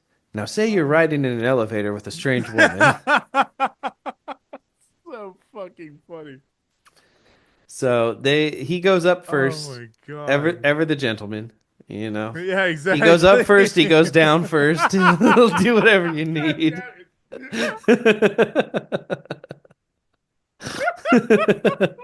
I'll tell you this, by the time he's done, his hands are covered in Oh grease god. from Yeah, exactly. from the Literally from elevator the elevator. cables. It's From the elevator disgusting. cables. Disgusting. They get onto the Oh my lobby. god. I love that. Yeah, literally that scene was just hilarious. She's like, he puts his hand down. She's like, got all the elevator grease on it. She's like, nuh-uh. He's like, all right. Then he puts the other hand down. Yeah. Ultimately, he needs both hands to lift her up anyway, so you know. Yeah, exactly. That was just funny. Yeah. Um Oh, you and motherfucker. That was funny. and they end up in the lobby of the CRS building. Oh, And god damn. I mean, you were expecting a hospital, right? Yeah, well, yeah, that which is so funny too because you're gonna see like the set dressers were kind of lagging. Oh, what do you mean? Because remember in the ambulance when he goes back in, he's like, "What the fuck?" He pulls it out. It's like a rubber Oh yeah. thing. Yeah, so there's always like problems they're fighting with like the set deck. Yeah, you're right. Just the little passable things to Yeah, make it exactly. quicker. Yeah. Inconsistencies is so funny. That's true. I wasn't thinking about that, but that's true. They really do. Everything is like very breadcrumbed in this movie. It's a really good. I don't know, like that goes. That's a really cool way of also just giving you a little piece of like, maybe everything's not true, maybe everything is. Hmm. When it starts bleeding into like when we get into the accounts and all that stuff later on.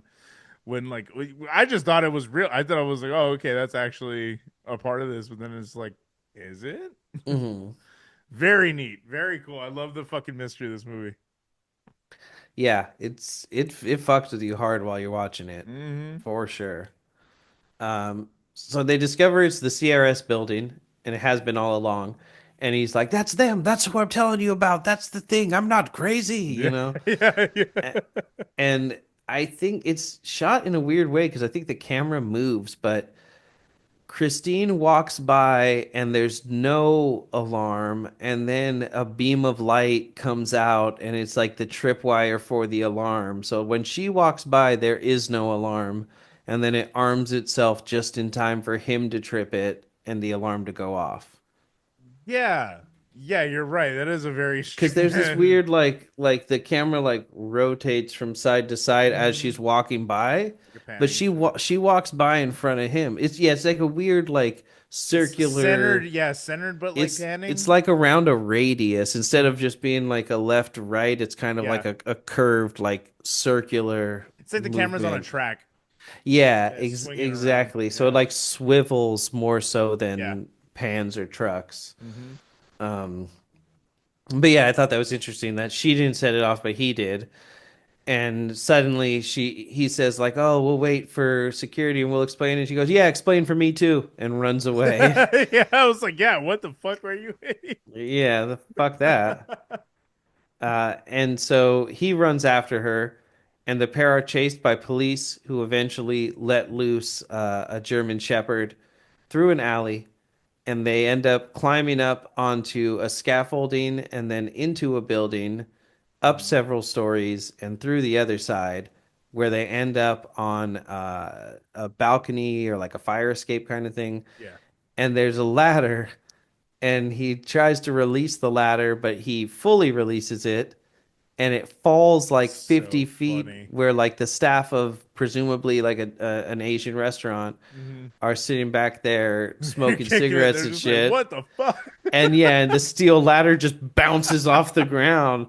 Like Jesus fucking That's Christ, terrifying, man. you know?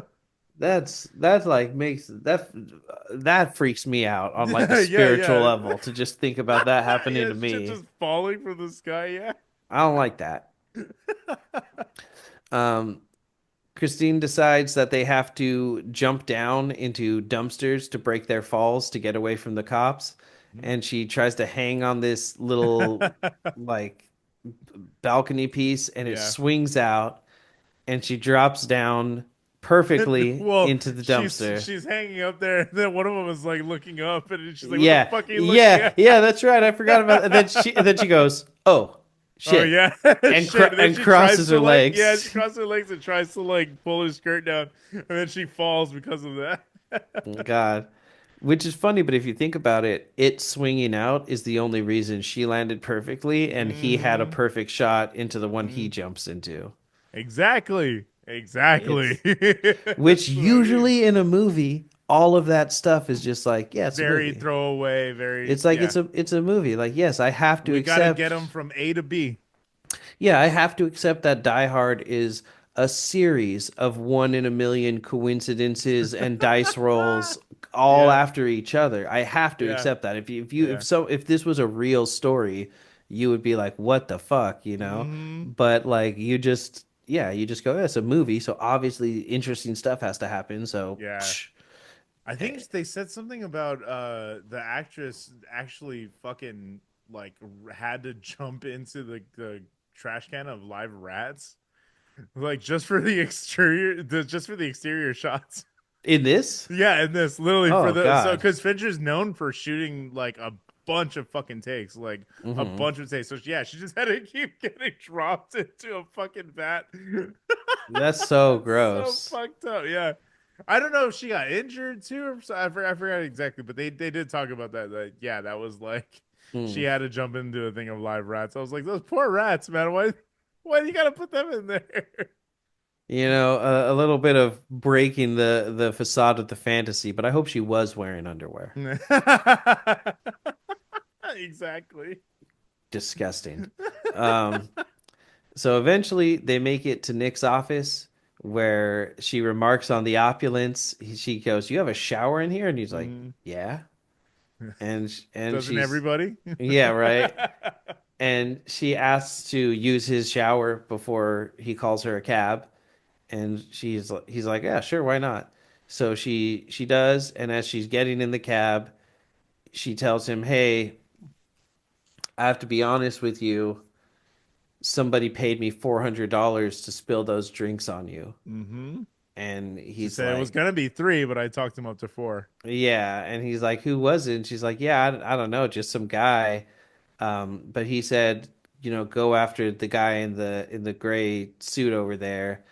And she says, and I'm pretty sure my response was, "Oh, the attractive guy Yeah, in the gray yeah. suit." I was And like, ooh. and then she rolls up the window and drive and has the and then Amanda commented that the taxi driver was like, "All right, you're done." And dude, I got places to be. Yeah, exactly. Fuck this. Um, Yeah, he's left there with his fucking fingers. oh boy. Fucking Ooh Butters, woo. right? There's another cab behind it. It Uh, almost seems like he's like thinking about jumping in and going after her, oh man, yeah. but I think what it is it just takes him home because Yeah, yeah. since he was like all over the place. Oh, and then we actually do see him go pick up his car at City Club, which is like a funny level of continuity you don't So always get in funny, yeah. movies. Yep, yeah, exactly. Yeah. It's You're like just left to be like, oh, I guess he went back. yeah, yeah, yeah, yeah. But you actually physically see it in this. Yeah. So the next day, Nick is awoken by a phone call from his assistant at 11 a.m. and he's not at work yet. She's like, "Hey, I've been moving some stuff around. You've still got another meeting later. You want me to move that?" And he's like, now keep this, move that, blah blah blah. Hey, my briefcase is at the CRS building. I need someone to call lost and found." And she's like, "Oh, sure. By the way, Hotel Nico called and said that they have your American Express card, and you need to like go get it." And he's confused. He's never heard of this place. hmm So he calls the hotel and is told, "Oh, yes, Mr. Van Orden, we have your card here. All is in order. You actually had a call from a young woman who said that she'll be meeting you here." Yeah. And he says, "Who She's is on her way, that?" but she's running late. Yeah, and he goes, "Who is that?" And he goes, "I'm sure I don't know, sir." That Exactly. that level of privacy, ignorance that you pay for. Oh yeah, exactly. That's so good. So he goes down to the hotel to figure out what's going on. They give him his card back, and he's like, "I'll just wait." And he bumps into this guy, and he goes up and he's talking to them, and they seem to recognize him, even though he doesn't recognize anybody. And they're like, "Yeah, your room is upstairs, blah blah blah." And he's like, "Yeah, so where's my key?" And they're like, "We gave you a key last night, sir." Yeah, which And isn't he's the key he was talking and about. he's like, Yeah, "No," he's like, "No, you didn't." And then he goes in his pocket and pulls out the key, and then he laughs and says, "Cute." yeah. And you got why, Hmm. right? Well, because he's way well because they lifted it from him obviously, but like the Opposite. They reverse pickpocketed it onto him. okay, okay. The That's guy who yeah. bumped into him put it in his pocket, and that's why he turns and looks to where the guy they bumped into each other, Hmm. and then goes, "Pff, Cute. cute." Yeah, yeah. Yeah, But because but I he thought he was talking about like a key for the game. You know what I mean? no, That's what he was. he meant for the hotel room. Oh, okay, okay. Because that read. I mean, key is a very fucking vague Yeah, term for it, I guess. But yeah, he. I thought he when he was talking about the keys, like, where's my key? Like, yeah. I get a token now, right? Like, you Yeah, know what I he mean? was just so confused and curious that at that point he was like, "Well, if I've had a room here, but I wasn't Yeah, here, I'm gonna go makes sense. Yeah. look at it." So he's like, "Oh, I thought you were gonna give me a key." But he's more like calling them out for Hmm. the situation of like, Yeah. "Oh yeah, sure, I was totally here. Yeah, oh yeah, you're gonna Exactly. give me Yeah. a key Yeah. too, right? Because I just paid for a Exactly. room." Yep. And he's like, "No, you already have the key." Yeah. And then he Yeah. looks and it's there and he's like, "Oh yeah, cute. Okay, you guys are gonna make Fair. me lose my grip on Yeah. reality." Exactly. I'm not fucking crazy. Exactly. So in the room, he finds piles of cocaine, Those discarded fucking sex wild. toys, clothes, liquor, food, and his Uh, suitcase filled with Polaroids of him and Christine having sex. hmm He destroys the drugs, takes the photos and his briefcase, stops homecoming, stops house cleaning Yeah. from coming into the building or coming into the room, and runs. He's followed out of the hotel by another car and almost immediately spots them, cuts down an alleyway, and as the guy tries to follow him, all of a sudden Nick pops up out of the side and like not in his car, just bodily, like jumps up out hmm of nowhere Yeah. and is like, "Who are you? Why the fuck are you following me?" The guy's like, "No, I don't know. I was just going to the and he spots a revolver on his lap Yeah. and grabs it from the guy and points it at him, and the guy raises his hands and is like, "I don't know anything, what the fuck?" And he's like, Yeah. "Oh yeah, right, like CRS is going to use a real gun." And he points it at the He front tire fucking of the shoots the car. tire. Yeah, and pulls the trigger, and it is a real gun. The driver jumps up out of the other side of the car, has his hands in the air, says, "I'm just a PI. I don't even know like who hired me. They just told me to follow you." Yeah. And he starts running away. And Nick this keeps this the was gun. Bobby, by the way, from Sons of Anarchy. This is Oh shit, yeah, this is yeah. you didn't recognize him? No, it's been a long Yeah, time I since was I've gonna seen say, Sons of yeah. I Anarchy. immediately I was like, I know that face any fucking where, anywhere. I watched it like up until they went to Ireland and then came back, and then I just sort of lost Still, yeah, interest. fair enough. That's fair. But it's funny because him and Chibs are in here. So Chibs is in here for a fucking split second, but he is absolutely in here because again I recognize their faces anywhere. But Mm, yeah, Chibs is the Irish one of in Sons of Anarchy, mm. the one with Tell the scars on his face. tell me when he shows up if you Honestly, remember. I don't even remember because he doesn't have any dialogue. He doesn't have any. I Oh, was just okay. like, oh, that's fucking Chibs. Okay. Yeah, but So yeah, Bobby is in here. That was nice to see him. I was like, hey. interesting. So he as Nick is driving away, he has the gun now. He keeps the gun. He calls Mm-hmm. Sam and tells him to meet him at the Ritz-Carlton. And when he gets there, Sam's there and he's like, "What's going on?" And he's like, "Oh, follow me, follow me." And Mm-hmm. he storms into Anson Bear's room, flinging the Polaroids at him and declaring, "You could have photos of me in nipple rings, butt fucking Captain Kangaroo." He basically tells him like I wrote that part down, but basically what he's telling him is like you're in children's publishing. I'm a fucking banker. It ain't about my image, buddy. It's about the Mm-hmm. millions I can make for people. Exactly. So, you ain't winning this fucking war. And everyone is confused except for him. And Anson ends up saying like he's like, meet my lawyer, Sam Sutherland. He's like, I did this morning when I flew in and signed the Yeah. paperwork. You're so right. This is going to be so great for my family. My wife is here and she's so happy that I'm retiring. And everyone's like giving big smiles, even though he just came in with a bunch of pictures of him fucking some woman Yes. and threw it all over the Fuck room. it. Everyone just acts hella chill the whole time. It's so funny, dude. He's humiliated Yeah. and they leave. Later in his office, Sam is demanding answers, and Nick is trying to give them. But when he gives Sam the waiver he signed for CRS, Sam hands him back a blank sheet of paper with nothing but Nick's signature on it. That was dope. He said they used invisible ink, but I was like, it could have been one of those things where you're like, you know how like they give you forms to fill out where you have to sign the top paper and it like imprints on the bottom. Oh, the carbon. Yeah, yeah, the carbon. Yeah, exactly. Like I thought it was just that. Like they just did that with Oh it. no, because he took a copy of it with all the That's writing in it, right. He and did. That's right. Oh yeah, yeah. Okay. so So so it's that just is neat. That is so it's cool. just ink that eventually becomes invisible. That's cool. And he also finds an envelope with a hand crank inside of it. Sam is like, do I need to worry? Like, what's going on here? You sound fucking crazy. And he's like, no, no, no, you don't need to worry. You don't need to worry. And Which I was like, where the fuck is that coming back, dude? And it comes back in a crazy ass way. oh yeah, That's wild. That's where a lot of the budget went for the movie. Was that scene? oh, I know what you're talking about. Yeah, Yes, exactly. yeah, definitely. That was a big chunk. Um, so Nick has Maria call the cab company and ask for the address Christine was sent to.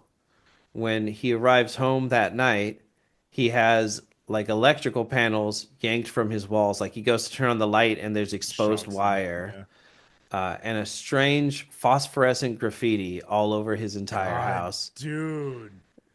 Nick, This was my favorite scene visually. the Obviously, like, yeah. the But graffiti is it's hilarious. so funny. Yeah, yeah. It's actually really well done too. I was like, Did you it see the looks one really good. that's did you see the one that said Nicholas Van Cocksucker? No.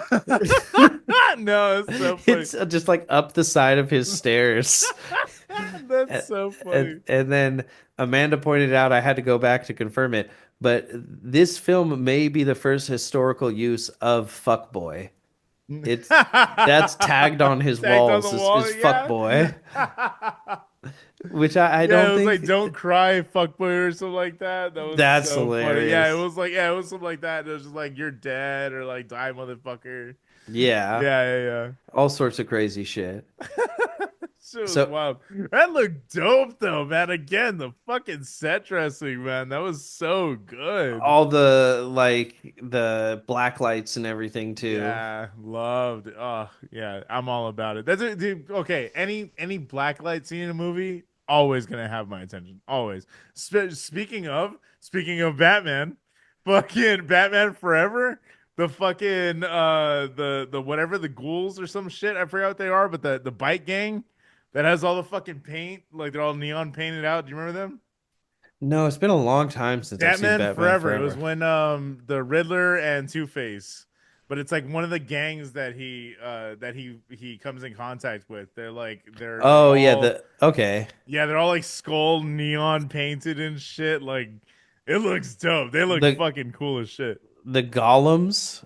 I think that's what they were called. I forgot what I think I referenced them in like a rap song one time. That's funny. But yeah, no, I fucking love any neon stuff. That's why I was like, I wasn't expecting it in this movie from the visual language of the movie.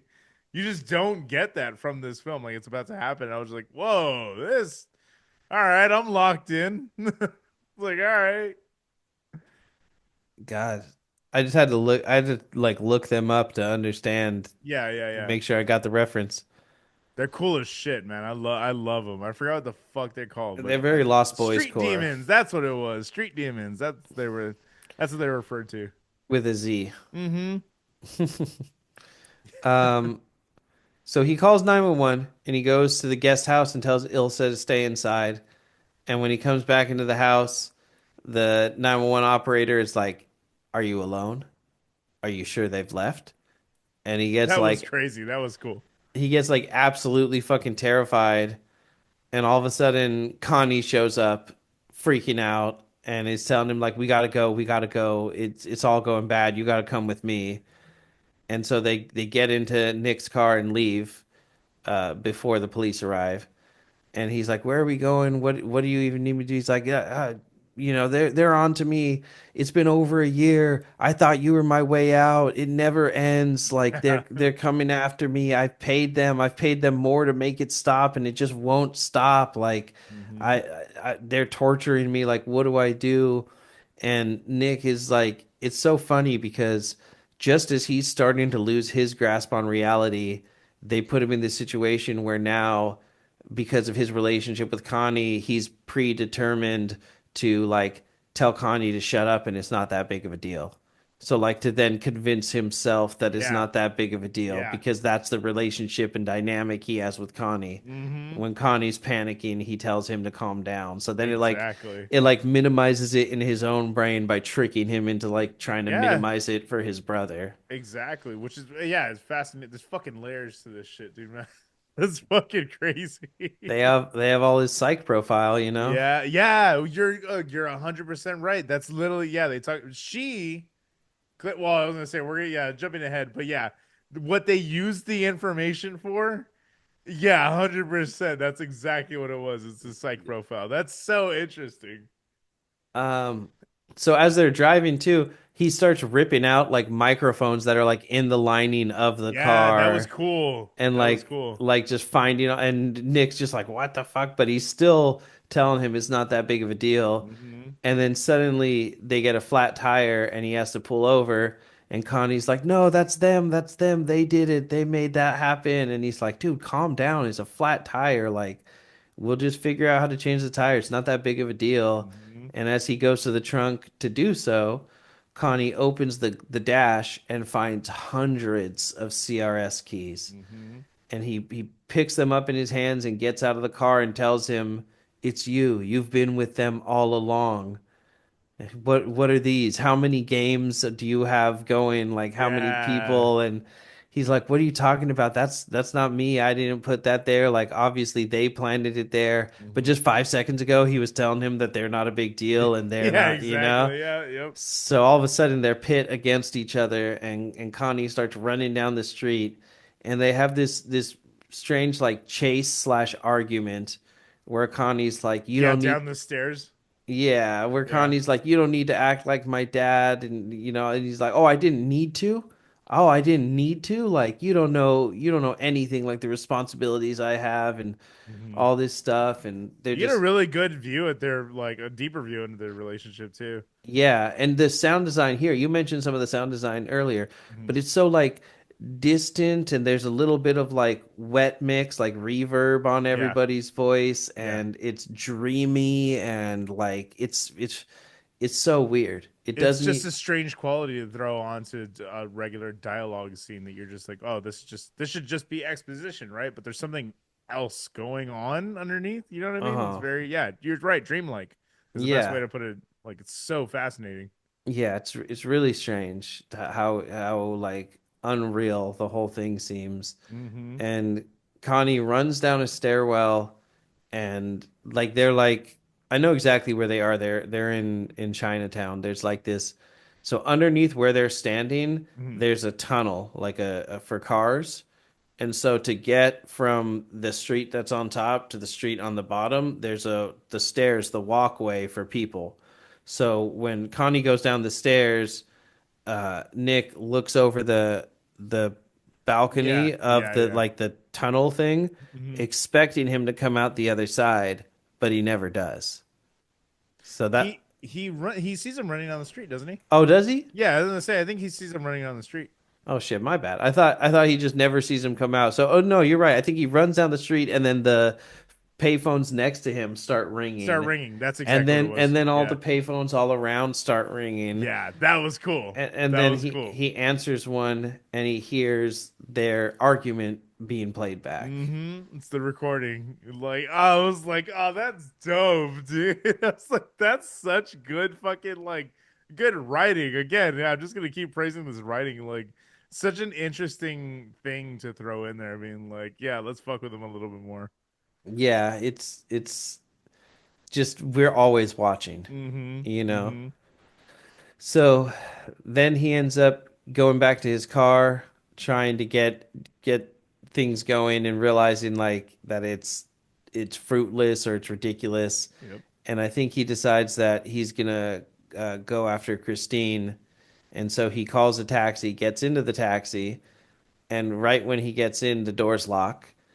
And as he's like talking to the guy, he realizes that the cab, it's like, I forget what it is, but there's multiple things in the movie that have the same initials.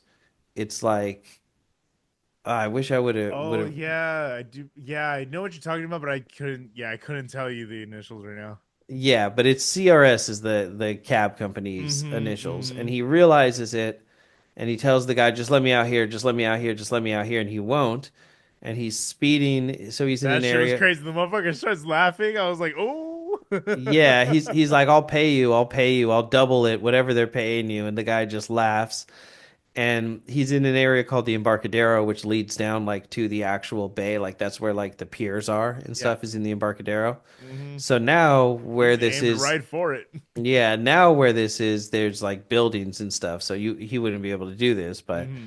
he drives forward directly at the bay, Just crazy. jumps out of the cab, and lets the car just go flying into the water. Yeah. And as the car begins to sink rapidly, Yeah, uh, it just starts going, dude. I was like, whoa, that's scary as fuck. yeah, it's terrifying. Yeah, Not how I want to go. absolutely not. He realizes that the crank for the window is missing, and all of a sudden he realizes what the crank that he had received before was Mm-hmm. for, and he pulls it out of his coat pocket, which is a hilarious place to keep that, Yeah, exactly. and opens the window and is able to get out and swim to safety. Yeah, it really was. He equipped that for like a Resident Evil fucking Yeah, like exactly. puzzle. Literally. That's what I thought when he first showed it to him. I was like, "The what in the fucking Resident Evil?" It's just glowing. Right? It was rotating in midair. The prompt to press X comes Mhm. up. And he like bends down awkwardly to um Yeah, so he escapes, and then we get this again humorous moment where the guy who just jumped out of the car, there's like a car that almost killed him that's like Mm-mm. in the middle of the street, and he like rolls and stands up and starts running away, and then the guy who almost killed him like leads out, is like, "The fuck is wrong with Yeah, you?" yeah. I love that someone finally says it. Like Jesus Christ. The whole movie, we are just like, yeah, that's the person about to say, "The fuck is wrong with you? Fuck is wrong." Then someone just says it. So we cut to Nicholas with the police coming into the CRS office, coming for answers. Sam is with him, and Sam is pissed at this point. Like he seems to have gone from not believing him to fully believing him. And they go up to the 14th floor where CRS was before, and the entire office is not just that it's abandoned, it's that, It's like, gutted. yeah, exactly. When you get these spaces, you tend to like build walls and do all this stuff. Hmm. Everything is gone. They stripped Everything. that shit down in the bones, bro. Exactly. Crazy. And they're basically he ends up sitting with the police, and they basically come up with a bunch of reasons not to do their job, which is Hmm. incredibly realistic. They're Hmm. like, well, you signed up for this, and maybe there's a this, and maybe there's a What were you that. wearing? Yeah, yeah, real. Very fucking real. They're like, Exactly. hey, they tried to kill you, but like you signed up for this. Like Exactly. that's Literally, not that's called breach of contract, my guy. yeah, that's not how that works. You can put anything in a I could make you sign a contract that says that, like, you'll be my slave and I own Hmm. your children. Hmm. It's not legally enforceable. Yeah, exactly. Like, Literally. just because I made you sign it doesn't mean that that's actually now true. Hmm. You know, and that's something people don't understand a lot, is like companies try to float that all the time. They Hmm. try to get you to sign a contract that says stuff that they know is not enforceable, but they hope that you are stupid enough to think that, oh, well, they wouldn't put it in the contract if it If it was wasn't true. Yeah, unenforceable. exactly. Like, and that's the thing. Like, it's a gray area with that because it's also like if it's just put down in legalese, it sounds scary. You know Hmm. what I mean? It's like, oh, I better not do that, or else I'm getting in big trouble. Yeah. You know what I mean? So yeah, it's Yeah. intimidating on multiple levels. Yeah. So, friendly advice, reread your contracts. Yes, exactly. So he finds his way to Christine's home. He has the address from the cab company, excuse me, and discovers that she's a CRS employee. Hmm. And the way he discovers is he's led into her house, and I think she says something about like getting him a drink or coffee or something. She says, "I'm gonna Oh, get back. I'm gonna go get dressed, and we'll talk more about this." yeah, exactly. Because she's Yeah. like wearing men's boxers, very Hmm. 90s Meg Hmm. Ryan. Yeah, exactly. Um, which, Yeah. I don't even think they're comfortable. Exactly. Always riding up in weird places. Yeah, right? God. I was And it sucks too, because you start looking at, like, I saw some, underwear that were like, oh, these are like really good. They don't write up. They're all this stuff. I was like, yeah, let me look at these. $40 a pair. Fuck you, dude. That's fucking ridiculous. Eat the ass you wish to cover, my friends. So good. Eat it. God. Fucking A. I hope to one day have fuck you money enough to spend on some like silky fucking coverings for my nether regions, man. Yeah, right? Jeez, not in the budget right now. Exactly. So that's why you can follow us at patreon.com. Do you want our balls to be treated right? And then we start reading ads. Do you want your balls to be treated right? For Manscaped. Manscape, I swear to God, you can't cut yourself. I know the scars on my ball sack say otherwise, but scar tissue that I wish you didn't Ah, saw. God damn it. That was good. Mr. Know-it-all. Um, Fucking up. so he Anyway, he where the fuck were we? yeah, she says he comes in, he's talking all crazy. He's like, I don't know what's going on. You're like the only Hmm. person I can trust. Yeah. and she says, "Yeah, let me get dressed." This is where we start seeing the holes in the set design. Yeah, he starts looking around and noticing all these weird things not adding up, and Hmm. he like sees like her christening picture, and he opens it up, and it's actually a picture from a newspaper. Yeah. There's like fake books in all the Yeah, bookshelves. yeah.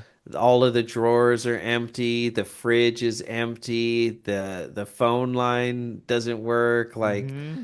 he and she comes back in and he tells her like I know that you're with them, and she comes up to him and says really quietly, they're watching, like we need to be careful. And she motions She towards smoke detector. exactly. And so he picks up like a fire poker and smashes the camera in the smoke detector, and he's just screaming like to bring their boss out here, and she's like, "Yeah, they don't care. They're not gonna come. Like, what are you talking about? Like, just, calm down, calm down." And he won't listen to her. And then all of a sudden, there's a van down the street that says cable repair specialists, and a black Yeah. ops team These hops out of it motherfuckers roll up all hard. ski masked up, all fucking like strapped up. I was like, God damn. Yeah, with fucking machine guns and Yeah, shit. dude, they come out. That shit was crazy. So they come in firing on them. They Yeah, have to they're just run. dunking on that house, dude. Just fucking spitting at the windows. Yeah, they're just dumping rounds. It's pretty insane. It's They fucking crazy. they come in through the front. The couple runs out the back, and they like, if you've lived in the city, this building is like pretty much every residential, like duplex, triplex Yeah, house in the city yeah. is like this. The floor plan of where they are, that's literally, Danny G, Mhm. that the floor plan of that house is exactly the last house that he lived in. That's so funny. That's like, that just is a San Francisco house floor plan. That's so funny. Those like front windows and the fireplace and everything. Like that's I've lived in a house with that floor plan. Yeah, yeah. That's Um, interesting.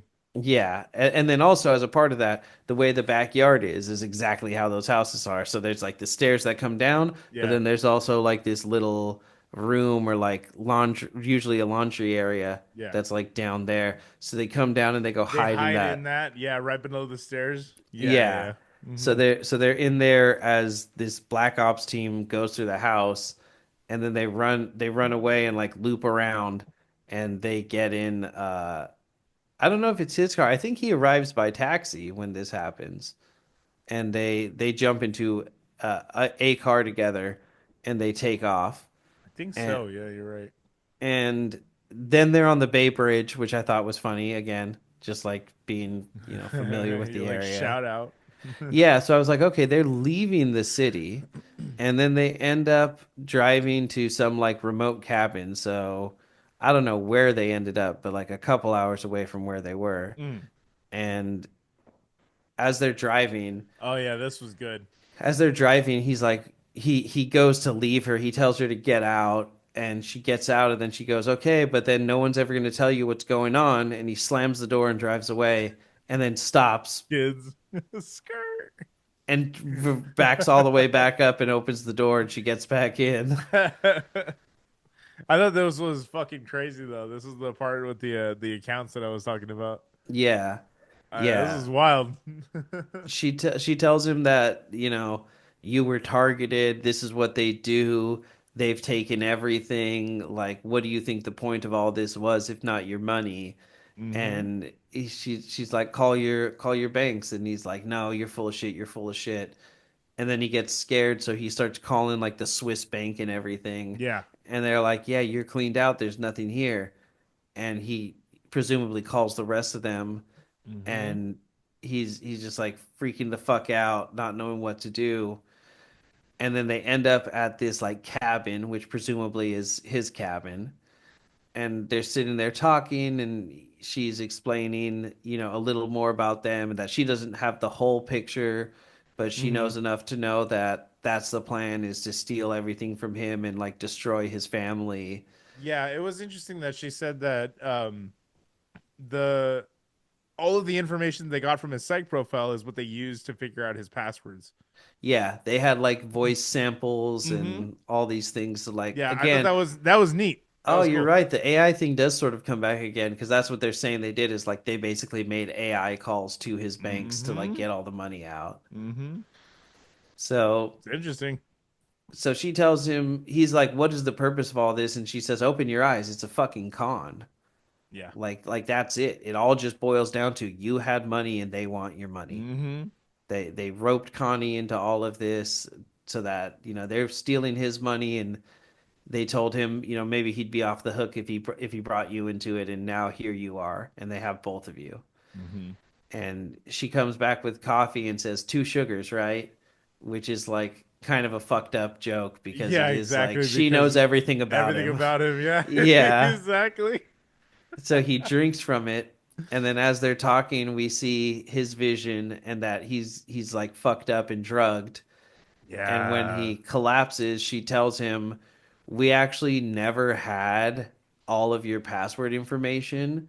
There's actually devices that can catch cellular calls. So we just caught the calls to the banks, and now you gave us all of your information and security Yep. codes. You filled in all the blanks. So we are going to be robbing you now. Yeah. Thank you." Thank you very much. Have a very nice day. Yeah, exactly. Which is crazy. It just circles back on like so many things all at once of like the psych profiles, the money, what's Yeah. actually important to him, Mm-hmm. but also just like how foolish do you have to be in the middle of all of this to drink a drink that she prepared? But they Yeah. knew they Straight put up, this yeah. specific woman in front of him so that he would have It all could of these responses. well, yeah, exactly. It gets him, it de-arms him, you know what I mean? Mhm. Like, or disarms him, I should say. It Yeah, yeah, it disarms him, and like it just gets him to be like, all right, yeah, for sure, I can be vulnerable around her because she's went through this with me. yeah, You know what I mean? So they trauma bonded. yeah, exactly. Hmm. So he wakes up from being drugged, This was crazy, bro. yeah, in like a Mexican like underground mausoleum. Yeah, dude, it's so wild. Okay, I wanted to get the movie, but I don't have it in front of me, and I go watch that video I was talking about earlier. It's very interesting because he talks about this being a direct reference to another movie. Like it's literally a direct reference because he's in that same exact suit from a movie. It's like a long title. I couldn't even remember the name of it, but it's like a thriller crime kind of movie that happened that like this guy the David Fincher is directly paying homage to with this suit. But another thing I liked about this was when he wakes up, that same video I was talking about that was talking about the train, like him driving on the train tracks. Hmm. In this video, they were like, it is interesting to notice that he wakes up and the wide shot that happens when he first gets out of the tomb. All of the graves are like white stones. They're Hmm. all white gravestones. So he pops up, and it's almost like he's walking, he's living among the dead. Mm. And then like those shots that are all happening after that, the sequential shots after that are all wide frames, and yeah, it's barely him, just kind of like barely making his way through the town that just seems deserted, and it just Mm. seems like he's like woke up in the afterlife. I was like, that's a neat read on it. I don't know how much I would like give credence to it, but I just thought that was visually, yeah, that tracks as well Yeah, too. no, You know what I mean? It absolutely. I think that's really good, and that's kind of the movie is about rebirth, you know. Yeah, yeah, yeah, yeah, yeah. So I think that's really accurate and fitting. I just Mm. hadn't like realized it. Yeah, yeah. I thought that's what I'm saying. The imagery is striking, dude. Like when he woke up, it's beautiful, and they shot it in Mexico, and it's gorgeous, gorgeous like landscape that they used for this. But yeah, that was just like I was like, whoa, I did not expect this to go there. Did not expect this movie to end up in Mexico. Yeah, I didn't think he would get fucking sent to an El Salvadorian prison, but here Yeah, we are. exactly. Here we fucking are. Trump's America. Uh, yeah, it also kind of reminds me of like it has very similar vibes to like Serpent in the Rainbow. Yeah, yeah, exactly. And I don't know Because yeah, how purposeful that is, but he is kind of wearing like a big like Havana suit, you yeah, know? yep, yep. Like Very it's much has that same vibe about it for sure. Which you could also draw parallels to with like the psychological like game that's going on through that with like he's trying to figure out is it like actual voodoo or is it science, you know? Yeah. Little like Yeah, there's definitely some connection there. yeah, definitely yeah, like it wouldn't surprise me if Fincher had seen that and like was like, Yeah. let's Yeah, throw it in there maybe, you yeah, know? this is a decade later. I wouldn't be Yeah. surprised if on some level he thought about it. Yeah. So he's broken and beaten to Yeah. begin with, but Yeah, then they hit eventually, they hit him with that hard restart. That new game yeah, plus without the new with about the plus. yeah, right. This is how like at the beginning of every Metroid you lose all your stuff. So Yeah. so then there's like a reason for there to be another game, you know? That's so funny. Like you can't just start out OP. You Yeah. can't be a white investment banker in Mexico. That's not fun. That's Where's the challenge? Um, so yeah, exactly. They hit him with the highest difficulty setting for sure. well, not the highest. Well, not, yeah, exactly. Yeah, fair, fair. He didn't have a massive help right there. Yeah, exactly. I'm referring to how in the South Park games, you know what hard mode Yeah, is, yeah, right? literally. I know Yeah. exactly. Yeah, literally. Jesus. That's so dumb. Yeah. So he's on the street and all of a sudden it's sort of just like a momentary thing within himself. It's not even like brought on by anything outward. He's just like feeling like everything's lost and then all of a sudden he decides, "No, I'm gonna fight." Mm-hmm. And he just goes up to some guy and starts talking and then you just hear him say embassy. Mm-hmm. And then it cuts to him at the US embassy, you know, Where the as worker could give less of a shit. absolutely just demanding like help getting back to America. And the guy's like, so like you got no ID, no passport, no nothing. Like what happened? And he like thinks about telling the truth, but then he just decides no one's gonna believe him. So he tells Mm-hmm. him, "Oh, I got mugged, I got robbed, and all my stuff is gone." What hotel were you at? Yeah, I don't remember. I don't know, but like I just need to get back to America. And he says, "Well, you know, sir, you say you were mugged, but you still have a gold watch on. Mm-hmm. And, you know, I can't help but observe that a man with a watch like that doesn't really have a passport problem." Yeah, exactly. And then he opens the watch and takes it off, and you see the inscription Mm-hmm. on your 18th birthday, your father's watch, love mother. Mm-hmm. And you like almost think he's not going to do it, but then we just cut to him with Eating a taco. with cash in hand, yeah, eating a taco, hopping on a bus, walking down the side of the road, you know, everything to get back to I America. mean, yeah, it's like survival or that. Of course, I'm gonna take the survival. Yeah. And it's crazy that he had to actually give up his father's watch, but Mm-hmm. I think Mm-hmm. there's like a really good reason for it in the end. Yeah, yeah, And yeah. and he finally makes it back. He goes to like a Johnny Hortons or I think that's what or Jim Johnny Rock. Hortons, Jim Hortons, I think Johnny Rockets. Johnny Rockets. I Yeah, yeah, think yeah, I could combine yeah, the yeah, for names sure. there. He Both goes J to a names. Yeah. yeah, he goes to a Johnny Rockets and he tells people like who's going to San Francisco.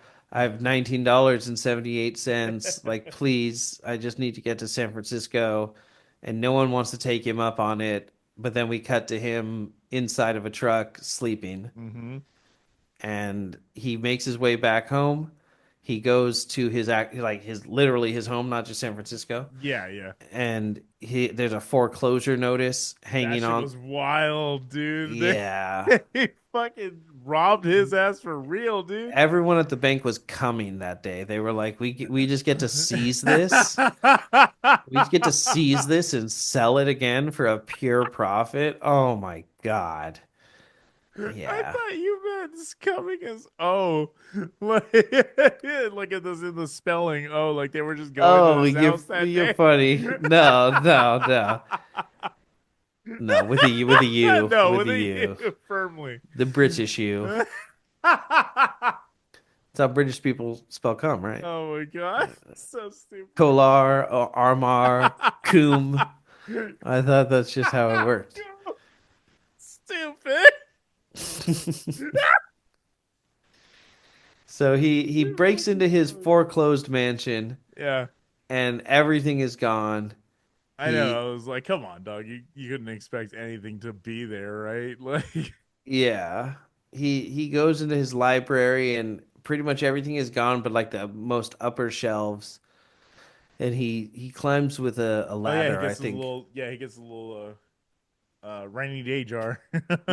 Yeah, that's right. He takes all the cash that he has in the house, hmm and then he takes he gets up onto the top shelf and he takes a copy of God, not Catcher in the Rye, that's the wrong one. Oh, To Kill a yeah. To Kill a Mockingbird. Mockingbird. Yeah, God, I yeah, was thinking of every other fucking book that I had to yeah. read in middle school Yeah. except for that one. That's so Jesus funny. Christ, man. Yeah, 100%. That's so funny. Everything else was coming to mind. Yep. Jesus. Um, so he takes the book, he calls or goes to the hotel. He takes a cab over to the hotel to where Conrad is supposed to be and is told that his brother has been committed to a mental institution and he had a nervous breakdown shortly after the last time Nicholas saw him. And he decides that the only person he has left he can trust is Elizabeth. So he calls his ex-wife and they have another weird interaction where Yeah. she's like way too She's involved. really, really ready to help. Yeah. She's like, oh yeah, if you need my keys, you're fucking here. I was Yeah, like, God yeah. damn. Yeah, just take my car. I think he just shows up at their house and because funny enough, when he goes to the hotel, he hmm just gives the cab driver all of his money. Yeah, yeah, yeah. He I just gives was him all the like, money and says, like "Keep five it." bucks. Yeah. And then he goes to Elizabeth and he gets the car from her, but she wants to like she's like, "Let's sit down before you go." And they sit at this little restaurant and they're eating and he's just fully displaying how insane he is at this point, and she's just like so shocked and confused by his behavior and the way he's acting. Mm. The waitress comes over with a bottle of water and it's already open and he's like, "Who opened that?" "I did. I'm supposed to open it before they come." "No, I want a bottle of water that Yeah. is not open and I don't want ice in the cup. I just want a cup." And she's like, "What?" She's like, chill, dog. Which seems like just rich guy cunt stuff Exactly, until you yeah. know this guy doesn't want to be drugged and sent Yeah, back to yeah. Mexico again, you know? He's like Exactly. he's like I'm not fucking in you ever see I think it's Surf Ninjas. You ever see that movie as a No, kid? what? Oh Wait, man. maybe? What the fuck? Hold on, let me look You've this seen up. Three Ninjas, right? Yeah, Three Ninjas, yeah, for sure. Yeah, it's just it's a Three Ninjas-esque movie, Surf Ninjas. I think Oh, really? I liked it more than Three Ninjas.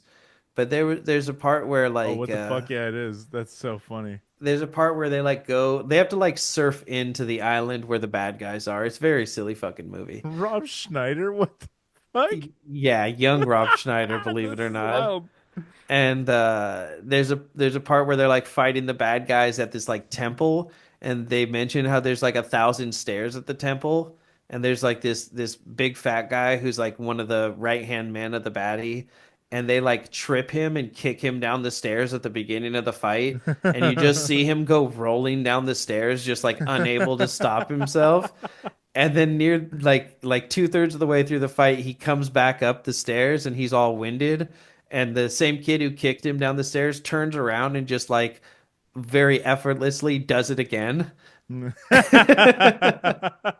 So that's kind of what he's trying to avoid happening to This is himself. so, dude, this looks so funny. It's you should watch it. I mean, I don't know. I don't know how the fuck it holds up. When I I'm was not 7, doing I it thought it was sober great. if I fucking do. Absolutely not Yeah, approaching this smoke a lot sober. of weed. Eat one of those Death Stars that There you go. Joey Diaz likes. But that's basically Yeah. what he's like. I'm not falling down 1,000 stairs again. Yeah, exactly. Oh wait, and then also, just because I don't think you're actually gonna watch the movie, at the very end, he comes up the stairs and they're all like celebrating having won already, and he's like the only bad guy left, and they turn and look at him, and he just goes like. And he lays down and then just rolls down the stairs again. That's so good. Yeah, I'm gonna need a few in me to get that one started, Yeah, I don't but think you really will. I don't think I could even in all good conscience recommend it, but that movie slapped when I was 7.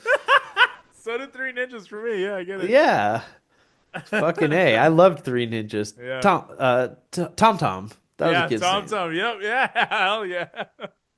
We don't have time for this one. Let's keep moving. Yeah, we got to keep tight pace. So as he's attempting, even with all the craziness, he's attempting to apologize. He's like, "I understand why you left me. I understand why you're with another man now. I'm not asking that to change. I don't expect that to change, but I understand my part and I apologize." He's like trying to get that out. And all of a sudden, there's an ad on the TV, which is like right above her shoulder for tag this her was in. this was the part. Yeah. Oh, really? It's I kind of think there's a part, AI-ish. yeah, there's a part right before they have that, like, they cut to that thing where the newscaster says something, and it catches his attention. That's why he starts looking. Oh, you're right. Hmm. Yeah, fuck. I'm gonna have to go back and look at that and see Yeah. exactly what it is, but you're totally right. Hmm. So he discovers that Jim Feingold is actually an actor on TV That was great. or like a commercial actor. Yeah. Character And actor. exactly. And he starts yelling at the TV and being like, "How did you find me? Yeah. How did you know I was here?" Ah, and then he turns around and goes, "He's an actor on television, of course." And then he just I takes the was like, keys. what the fuck? He tells Elizabeth, "Maybe one day I'll explain," and leaves with her He car. leaves her ass there at the diner. I was like, you could have given her a ride home, you dick. Yeah. Yeah, sorry I'm so neglectful. Anyway, walk your ass home. Okay, bye. He and I was on his way out, he goes, "Can I borrow your yellow pages?" and just rips it out of He just the fucking phone pulls it booth. out. That shit was funny. Insane. He uses the yellow pages, and as he's looking through the yellow pages to find the New Moon Cafe, which is where Jim was eating Chinese food when they first Yeah. met, and he Yeah. mentioned New Moon Cafe, best Chinese food in the city, or Hmm. best in Chinatown. That's what he Yeah. says. And so he's looking through the phone book for New Moon Cafe, and this is the scene where a guy comes up and tries to mug him. This was the best fucking He scene. he puts like it's like to It's the unlock car. the Yeah, car. it's the thing you use to unlock the car when your windows rolled up. It's like Yes, that fucking tool. I forgot what exactly it's called, but yeah, you shouldn't have it unless you're a professional kind of yeah, thing. exactly. He puts it up to his throat, which like it's kind Uh, of jagged, but like it's more I, gonna I poke mean, him, yeah, you know? I wouldn't want to fucking get hit by that. You know what I mean? Like, I want to get Yeah. scraped by that or anything. That shit No, sucks. same, same. But And yeah, then and this is where he puts the gun up to him, and I forget what he says. I don't think he says I'm very fragile. Was that no, he says, yeah, you literally said that. He's like, I need to warn you right now. I'm feeling very, he's like, I'm in a very emotional state and I'm feeling very fragile. And he puts the gun up slowly. and then the guy just backs He's like, all off. right, yeah, for sure.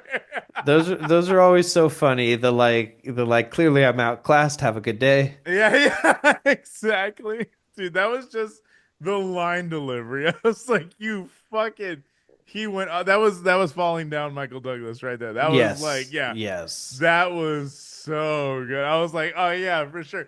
I was reminded why I love Michael Douglas in that moment. I think. Oh, okay. Falling Down was 93. I didn't even realize that. I was gonna say maybe they were back to back, but Oh no, damn. yeah, quite. Yeah, I mean, a couple of years. Yeah, Um. So he tracks down the actual cafe. He goes to the cafe and he's asking them like, "I need to find this guy." And they're like, "We have thousands of customers. What the fuck are you talking about?" And he goes, "He's an actor, like one of these pictures on your wall." mm-hmm. And he turns around and he finds his picture. I wish I had his actual name, the actor's name. I Oh just yeah. I didn't get it either. it's I think it's like Leon something. Yeah. And he finds out who represents him, and he calls and he's like, "Oh, I really think this guy would be perfect for this role. It's a shame he can't come in today." And they're like, "Yeah, he's just busy, taking a personal day. He's taking his kids to the zoo." And he goes, "Oh, what zoo is that?" The one with the white tiger. That was so. That was like, what the fuck? How do you fucking know exactly which one that is? Like, Well, because that I no, I get it. I'm just saying that's just so wild. Like, to the audience who doesn't know locally what that would, you know what I mean? Like, what that would Well, I wouldn't consist know. of, or whatever. I wouldn't know what that is locally, but I do know that like if you mention like the albino alligator, I'd be like, oh yeah, that's at the not the Palace of Fine Arts. I know exactly where it is, but there's an Hmm. albino alligator that like you know you're like, oh yeah, it's at that That's place. what I mean. But it just is one of those things where it's just so funny to me that like just Yeah. such a wild thing to throw out. Yeah. Yeah, it's and that's kind of how they used to try and hype up zoos is, this one's got a panda, and this Yeah, one's got the white you have the tiger. attraction that you're gonna go for. Yeah. Yeah. So cut to him in front of the white tiger with his three kids when all of a sudden up comes Nikki Van Orden. And Nick, yeah, exactly. You got the name change and everything. Yeah, for sure. That's right. And so Nick shows him his gun and Yeah. tells him to make his kids leave, and he's like, "Here guys, treats, more treats. Just go. Yeah, go Get go the go. Get fuck out of out of here." here. And he tells him, I'm gonna kill you in front of your kids if you don't take me to CRS. And he's like, I can't, I don't know anything. And he's like, you have to know something. You will be taking me there. Hmm. And he finally convinces him, and he tells the kids, all right, we gotta go. Cut to Jim driving his car into the CRS building parking garage with Nick in the back seat covering himself up holding the gun. Hmm. As they come in, security obviously flags them. And as Jim finds a parking spot, security comes up and says, "Hey, you can't be here." And he's like, "Oh, yeah, I had a fitting. They wanted me back, blah, blah, blah." And all of a sudden, he pops up with the gun and goes, "It's okay. He's with me." Yeah, exactly. So fucking He just funny. goes full badass right here. He's just like, all right, you know what? Fuck it. I ain't got nothing to lose anymore. God. Yeah, he's like, it's fucking go time. Absolutely. So now we cut to the trio getting on the elevator, and which funnily enough, this is where the fake hospital was. This is the same parking garage. Yes. Yes, Yeah. exactly. That's so funny. Yeah. So he gets on the same elevator as before, and he He has him handcuffed. Yep. handcuffs the guard, and they leave him there. And he has Jim take him to the floor that CRS is on, and he goes, "Which way?" And Jim's like, "I don't know. It's new. Like, fuck it, this way, sure." Like, I don't know. You're gonna kill me. What am I supposed to do? Yeah.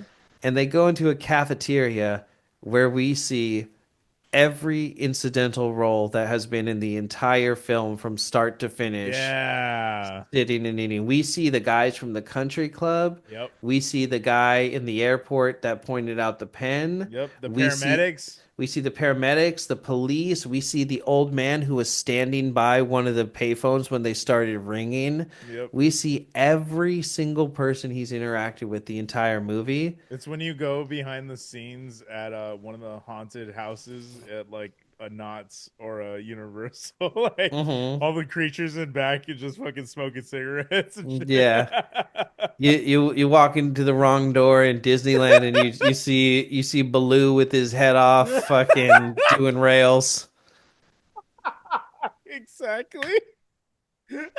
God, I wish I could remember. I was talking to Dylan last week, and we were talking about somebody. Oh, there's a picture of Hulk Hogan. I wish I could. I'll have to bring it up. There's a picture of Hulk Hogan where I swear to God, he's like half kneeling in front of like another like big tall wrestler, Mhm. and he's like looking at the camera like this. I swear to God, it without being purposeful, it looks like the Bear Man blowjob. Like it just straight. I was like, that's so weird. Why does it look so much like that? That's so good. Jesus Christ. Uh, so he's in this room and he sees Christine, and he goes up to her. And the funny thing is, we see the first couple people we see. One is the detective, and the detective does exactly what he did before. He like drops everything and puts his hands up and starts running the opposite direction. And then there's like one or two other people we see who pretty much replicate the actions that they did before when Yeah. they were like in Yeah. their role, that he met them previously. Mm-hmm. And he goes to her and he grabs her and he has the gun and he goes, "You're going to take me to the head of CRS." And she's like, "Yeah, I can't do that. Like no one's coming. Don't you see they don't care?"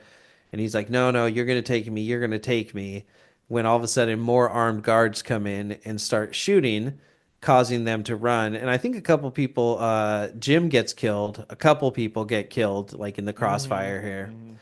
And he runs after her, and she ends up running to the roof. And they have a whole confrontation. And he tells her she's holding a walkie-talkie still that he like took from the Yeah. guard earlier, and he gives it to her and he's like, "Tell them now, tell them to get up here, tell them I'm going to kill somebody, tell them I'm going to kill you." And she's like, "No, you're not. It's okay. It's fine. Like just calm down. Mm-hmm. Like they're gonna come through there, and it's just your birthday party. Literally. Everything's fine. He's alive. Jim didn't really get shot. Everyone's coming to tell you right now that this has just been a big joke. Like everything's okay. You need to calm down." And he's like, "No, no." And then all of a sudden She's on the walkie and she's telling sorry, I cut you off. You're about to say about the gun. yeah, she This is she what I wanted to talk about. Yeah, go ahead. Yeah, and she's like, "Come on, come on." And then all of a sudden she sees the gun and she goes, "That's not an automatic." And he's like, "No, it's not." And she's like, Mm-hmm. "The guard had an automatic. Where's the guard's gun?" And he goes, "This is my gun." And she's like, "You didn't have a gun. We swept your whole house. There was no gun." And he's like, "Well, you didn't find it." And then she starts panicking and Mm-hmm. screaming into the walkie-talkie, "He has a gun. He has a gun. You need to get up here right now. He has a gun. Oh my Yep. God." Like, and then he like points it at her and she's like, I'll stop," and like throws the walkie away. Yeah. Just, And yeah. she's like, "It's just your birthday party. It's just your birthday party. Everything's fine. Conrad's just about to come through that door. Mm-hmm. Everything's okay. Everything's okay." And they're like have a blade like tearing through like the lock trying to get through the Yeah. door. Yeah. And finally the door bursts open and he turns and pulls the trigger and we see Conrad and like some Everybody. everybody there. Jim has all the squibs on and Yeah. everything Yeah. exploded, and the bottle of champagne Conrad's holding bursts Explodes. as the bullet hits him in the chest and he falls down, and Jim runs to him and is trying to help him, and he looks up and says he's dead.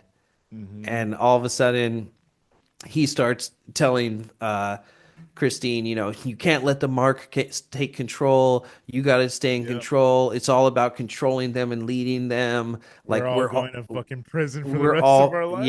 we're all going to prison for this. We're all fucked. Like, what do we do? What do we do?" And Nick is Mm-hmm. just like pacing and freaking out. And finally, he decides to follow in his father's footsteps. Yeah. And he Yeah. he jumps from the roof. And I don't know what building this is, but it's definitely a very famous building in the city. Mm-hmm. And so there's like the rooftop, but then there's like probably like a convention center that's like a smaller building Yeah. that's like connected. So he jumps, and on that convention center there's like a double layered It's like like glass. chandelier, fucking crystal ceiling and shit. Like, Yeah, it's like a huge like full building sunroof sort of yeah, thing. yeah, yeah. And so he That's jumps. crazy how that shit was filmed too. Yeah, how he smashes through both layers of it. And as he's Hmm. falling in slow motion and we're seeing his whole life flash between before his eyes and he's completely accepting his death, all of a sudden he lands on a target on a Hmm. giant air cushion in a banquet hall surrounded by people in balls and gown or in suits and gowns. Hmm. And the paramedics come and they tell him that's breakaway glass, but keep your eyes closed, it can cut you, you're gonna be Hmm. okay. And they like check his blood pressure and his heart and everything, and then they stand him up and reveal it all truly was his birthday party. And Conrad comes out revealing that the blood was all fake. And That's fucking crazy, dude. he comes up and hugs him and says, "Nick, you were becoming such an asshole. Yeah. I Hey, what was I had supposed to do? I had to do something." Yeah, And and okay, but like before we even go on, That means that they would have swapped out the gun because literally he fires the gun at the car when the private investigator showed up. But it's not the same gun. Okay. Wasn't it? No, they're both revolvers, but Oh, the okay. That's where I gun got put. Okay. the gun in the book is implied to be That's his right. own personal gun that That's he's right. had for like years. Okay. Okay. I thought that he just used that same one and like okay, that makes sense now. Yeah. That was the only point I was like, wait, did you guys just fucking prove that it was a real gun? I don't know. Okay. That's Everything cleared was up. so controlled and so like Yeah, they had so much information.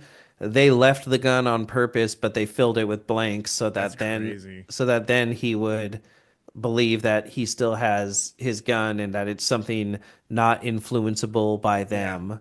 Yeah. You know, like everything was created to force him. Exactly. Like you said, he's been on rails the entire time. Mm-hmm. Mm-hmm. No, So, no, yeah, that thing of fate and free will sort of being an mhm. illusion. Yeah. Yeah. Very cool. Yeah. So he speaks to Anson and tells him like I'm so sorry and he's like no it's okay, it was for the best, like it was for the best that I retired. And you can sort of see that like all the bleeding between real life and the game, like he's trying to make sure it's all okay. He talks to his ex-wife and Yeah. he's like I must have seemed so insane and she's like you know you did but we knew everything that was going on, it was okay. Here's my husband and our daughter. Why don't you weirdly stroke my daughter's hair like she's your kid? By the way, let's fully kiss on the mouth in front of my That was the husband. part. I was like, Like, what the not okay. fuck? Let that man live his fucking life. Straight Go on away. the fucking lips, dude. Like, yeah, cheek, I get it. I get it. I get it. It's still weird, but I get it. Fucking a full on, like, as the guy turns around with their daughter, I'm just like, God damn. Wildly inappropriate. That shit Wildly was crazy. I inappropriate. was There like, whoa. you don't win any invisible points for letting your ex-wife fucking stunt on you like that. So good. That's so weird. Yeah, That's yeah, highly so agree. fucking weird. That was strange. That's That why was early strange. on I came out swinging. I was like, their relationship is highly inappropriate. Yeah, yeah, It's yeah. not okay. Inappropriate. Yeah, absolutely. Straight to jail. Um, and then he interacts with a bunch of people throughout the night. Everybody's leaving. I thought it was funny. There we see at one point an invitation that they sent out to everybody that said you are cordially Yeah, invited to yeah. this building for Nicholas Van Orden's birthday party somewhere between Between, 8:17 to 8:38 yeah, p.m. that show was so good. I was Like like, that's how fine-tuned how everything tuned was. exactly? That's so, yeah. And it speaks to everything being, all it was curated. It was all of it was preordained. You know what I mean, to happen. It was so cool. I'm interested to see if you got the same takeaway at the very end here. So after the party, he asks where Christine is, and Conrad's like, "Oh, that lady, she left. She's out front or whatever." And he goes running after her. Uh, and when he finds her, he's like, "Hey, I never did really ask your name because she said at one point she Yeah, said." you never asked my name. And he's like, yeah, they said your name's Christine. And then she said something about her real name, like very early on. Mm-hmm. But then it turns out he never asked her for her real name. So he does. And she says, it's Claire. And then he says, where are you from originally? And she says, Oklahoma. And then she like Like blushes and she's, catches herself. yeah, she's like, oh my God, Colorado. I've just been doing this for so long, playing Yeah, so many exactly. characters. Yeah. And he says, well, when you get back from this next role, maybe we could have dinner. And she says, no, but if you want to come with me to the airport, maybe we could have coffee. And he stands there unsure.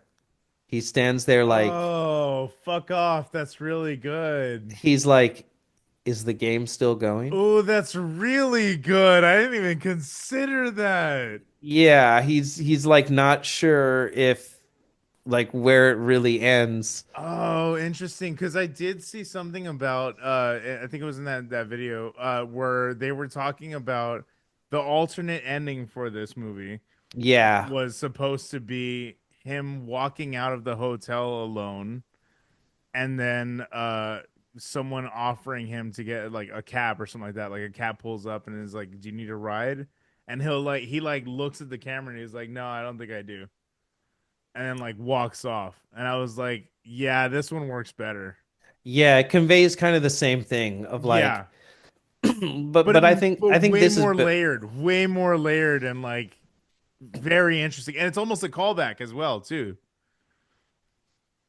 to like yeah. to her obviously having drugged him.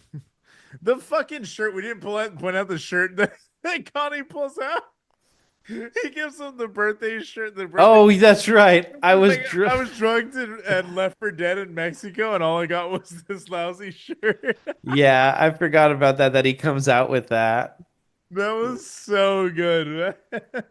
It's so fucking funny. Yeah, but no, yeah, the end. I didn't even consider that. That's so interesting. Yeah, he was like yeah, he's considering going after her because he's so enamored by her, but then Mm-hmm. he's like, "Wait, they've known everything up until now. Did they know that I would also do this? Mm-hmm. Mm-hmm. Like where does it end? Is this going to be the rest of my life?" Yeah. So there's sort of like an absurd horror element at the very, very end, but Yeah. also Yeah. sort of a like I think by and large, you know, it's a miracle on 34th Street. It's a That's so funny. what's the one where the guy wants to jump off the bridge? You know, it's Oh like yeah, yeah, yeah. It's Wonderful Life. yes, No, thank yes, you. it's yeah, yeah, yeah. It's Wonderful Life. Yeah. That's the one. Hmm. I mean, I wouldn't say wonderful, but Yeah. it's a life. Yep. Um, but it's Scrooge, you know. It's Yeah. all of those things, but ultimately I think a key thing is that when he lost his money, he wanted revenge, but when he lost his brother, he no longer wanted to live. That is fascinating. And he finally realized like Yeah. after all of that, A, he realizes that whatever was happening to make his father kill himself had Hmm. nothing to do with him. Yeah. B, he's able to get the closure and move on from that. Even them forcing him to sell his watch in Mexico was for his own good. He needs to let Yeah. go. He Interesting. needs to let go of his Yeah. father. Him living in that house and having this career is simply him just trying to make up For the the lost time, I guess. Yeah. exactly. Yeah. So, you know, it's about Oh, that's him interesting. realizing that and letting go of that and moving past that and appreciating his life. But I think also just like yeah, I would love to live in a world where these billionaires the gamed each other in a big Yeah. six because that's Yeah. what it seems like is like somebody did it to Connie to pull Hmm. him out of his spiral and give Yep. him appreciation of his life, and now Connie does it to Nicholas to try and get Nicholas to appreciate his Yeah. It's life. not necessarily eat the rich, but it's massage them. Yeah, it's like give therapize the rich. Therapize the rich, exactly. You know, like that's truly what it is like and at the end he's a completely different person, you Yep. know. Yep. But I think that distinction of the money created vengeance in him, and then when he thought he killed his brother, he was like, I don't want to live anymore. Yeah, that is very fascinating. I think yeah, the movie does such an interesting thing where it makes you feel so many different things for the characters along the way. And it's been in particular with, Nicholas himself, he starts off and you're just like, yeah, I don't really like you at all. And then it keeps going. You're just like, yeah, I don't really like you, but that's fucked up what happened to you. And Yeah, then you keep going. You're just like, oh man, I'm starting to feel semblance of bad for you. yeah, And then yeah, it all wraps up, which I thought was interesting because the ending is very controversial. yeah. I mean, A lot of even people hate it. A lot of people think it yeah, ruins the movie. yeah, which but that's the thing. I kind of felt similarly to that. I was like, oh, did that just undermine all of the experience? Until I just thought about what the line of dialogue you just said, like with her asking him to go to the airport for coffee. I was like, motherfucker, that's genius. Actually, that's a great like that is the best ending possible for this movie. And Yeah, I just think that got lost on people. I think. I think so too. Yeah, I I think think that was what was lost on people. because when I like first saw it, I did get the impression he's just gonna get in the cab with her. Hmm.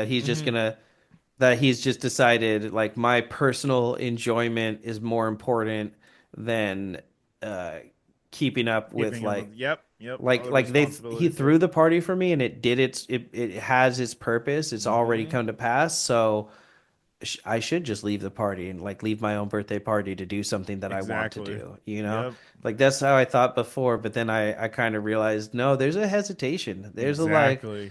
There's a like should I go with her? Hmm. And there's this really interesting article. It's on Mubi.com, funny Hmm. enough, from 2019. For the man who has everything, close up on the Love that. game. Love that. Yeah. It's a really interesting article and it talks about the movie a lot and then it also talks about like influences and Kyle MacLachlan and the production stuff Hmm. and Scrooge and the Sting and all those sorts of things.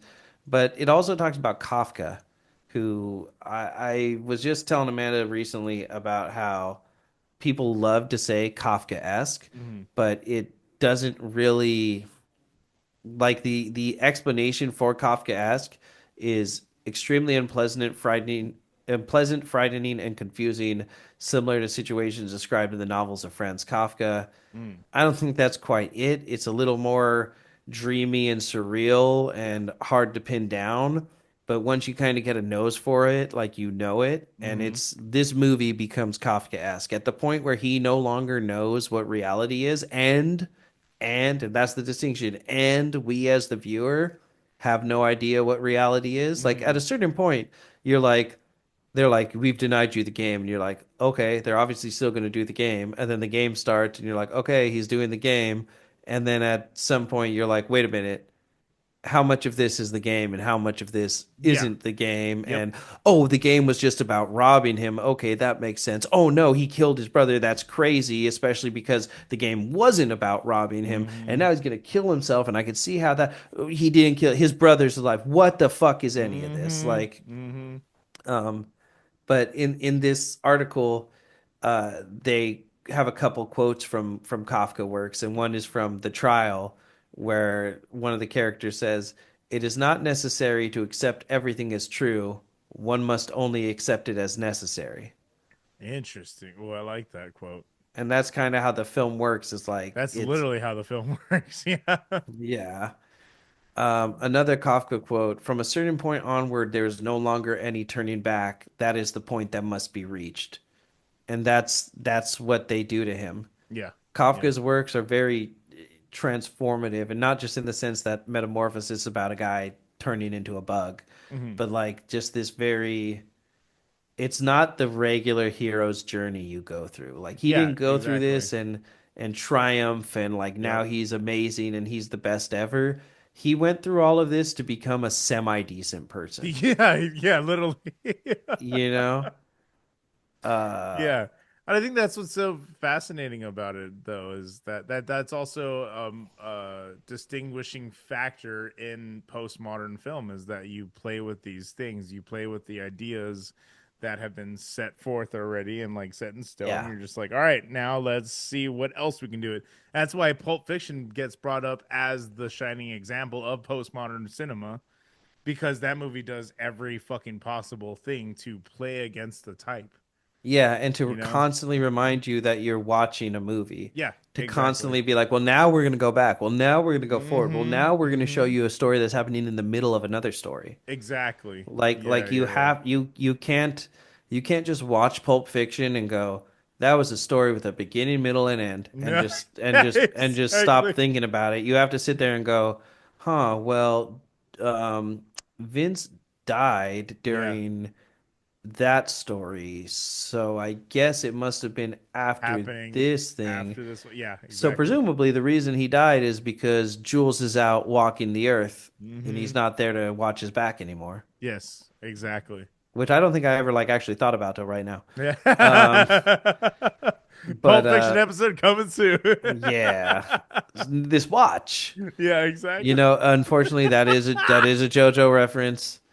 They Oh do no, are you there serious? there is somebody who gets an ass watch in JoJo's. That's incredible. It made me I like tried to look up how many like I was like there must be a conclusive list of List all of the ass ass watch. watches.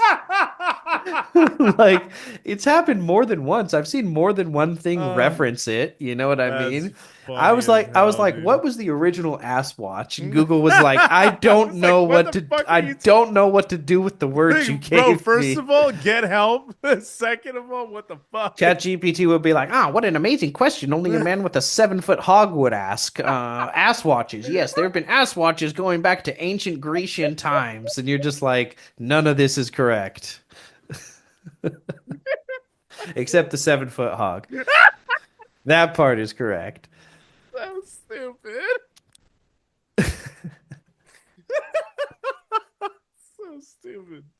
But yeah, anyway, the film, yeah, does a fucking magnificent job of playing with every sort of idea you have. And it's strange to think that Fincher himself doesn't like the movie. He doesn't think like he Really? actually, yeah, Fincher himself, he I think his wife was urging him to not make the movie, and he was like, I should have listened to her. I should have listened to her. Yeah, which is wild. It's crazy to think about because it's like I just don't understand why he has disdain for like the work that went into this, you know what I mean? Or why he doesn't like see this as one of like I don't know, just another one of the movies that I had to make in my career to establish who I was as a director, you know? But Damn.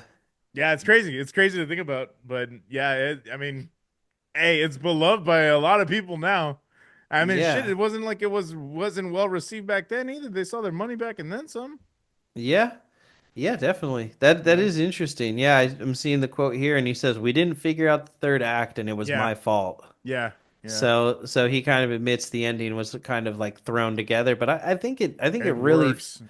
It works so well. it worked so well because you already think the movie is over. You're like, oh, he's gonna kill himself just like his dad. Like that's a poetic Yep. bookend. Like that's Yep. really fucked up. That's crazy. His brother was just giving him a present, and then there's an additional layer of Yeah, at yeah, the yeah. end. You know? Literally, yeah.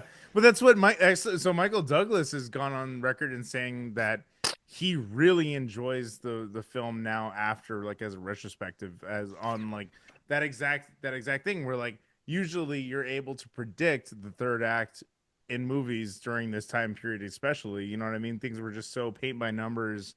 This is action thriller box office. We have beat beat beat and we reach all that. It's you know what I mean? It's very linear, but he's like this one it kind of the ending that you would expect initially is not the one that you get with this like oh yeah it just was all a birthday party an elaborate plan like you know you don't Yeah. it doesn't lead you to think like oh was that it like is that really all it was so yeah I you know and I do appreciate that about and I think I share more of Michael Douglas's opinion on the movie now after having watched it myself.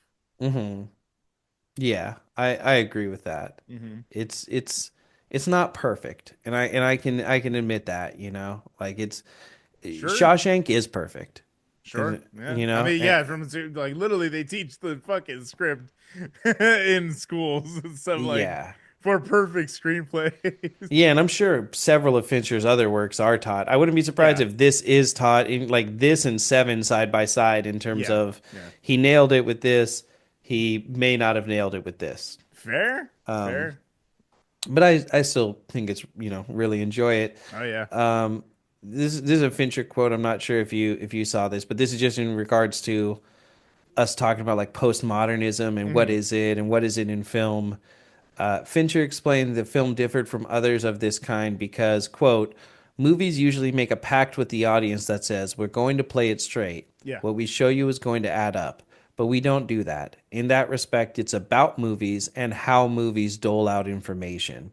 The film is about loss of control. The Mm. purpose of the game is to take your greatest fear, put it this close to your face, and say, there, you're still alive. It's all right. Ah, And that's sick. this is no longer the quote, but in the case of Nicholas, he thought his greatest fear was losing his money, and he learned that his greatest fear was really losing his brother. Hmm. And so he learned how to actually, you know, prioritize Yeah, things that's what I mean. correctly. That's why it works. That's why the ending works so well because it actually is very sweet when you really think about it, Yeah. you And know? it's really interesting how we've reached a point where like postmodern film like doesn't mean anything because Fair. It's all referential to itself and it's all like a feedback loop.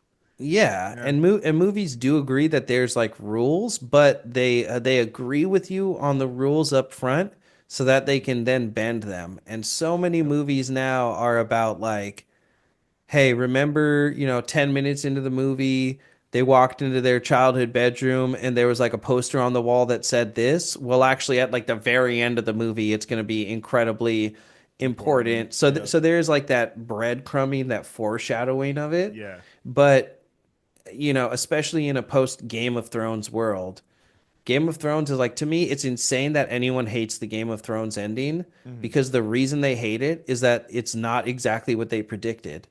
But Hmm. that's the whole fucking point of Yeah. that franchise Yeah. is it never does what you predict. There's like Yeah. 8 dudes that you think are like the main The main character character they all get that offed. that Yeah. just get killed in horrendous ways like Yeah. very early It's on. fucking crazy. And it's, the That's fact what that drew me into that show though. Yeah, you're exactly yes. right. So the fact that people are like, it didn't end exactly how I wanted it or exactly how I predicted, I was like, you know what? I didn't make any predictions because I knew that there's nothing I could do, Yeah. you It's know? called suspension of disbelief, fuckers. But at the same time, like we've been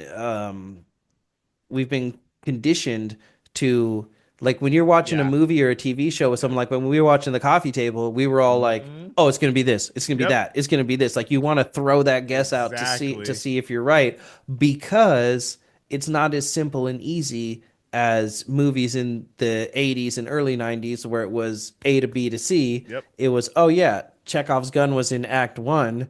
He's obviously going to use it in act 3." It's not as simple and easy. Yep. Chekhov's gun might appear 10 seconds before it's used now. Yeah. Yep. And you think and you see it and you go, "Oh, it's going to be used later." Oh, he just whoa. Yeah. Yeah. Like I didn't Exactly. Yep. I didn't think Yeah. that was It going to really happen is that way. that subversion that where modern cinema lies really like and you're right because it's all referential it has like I said we just every Sinners, note has been written every song has been written. yeah.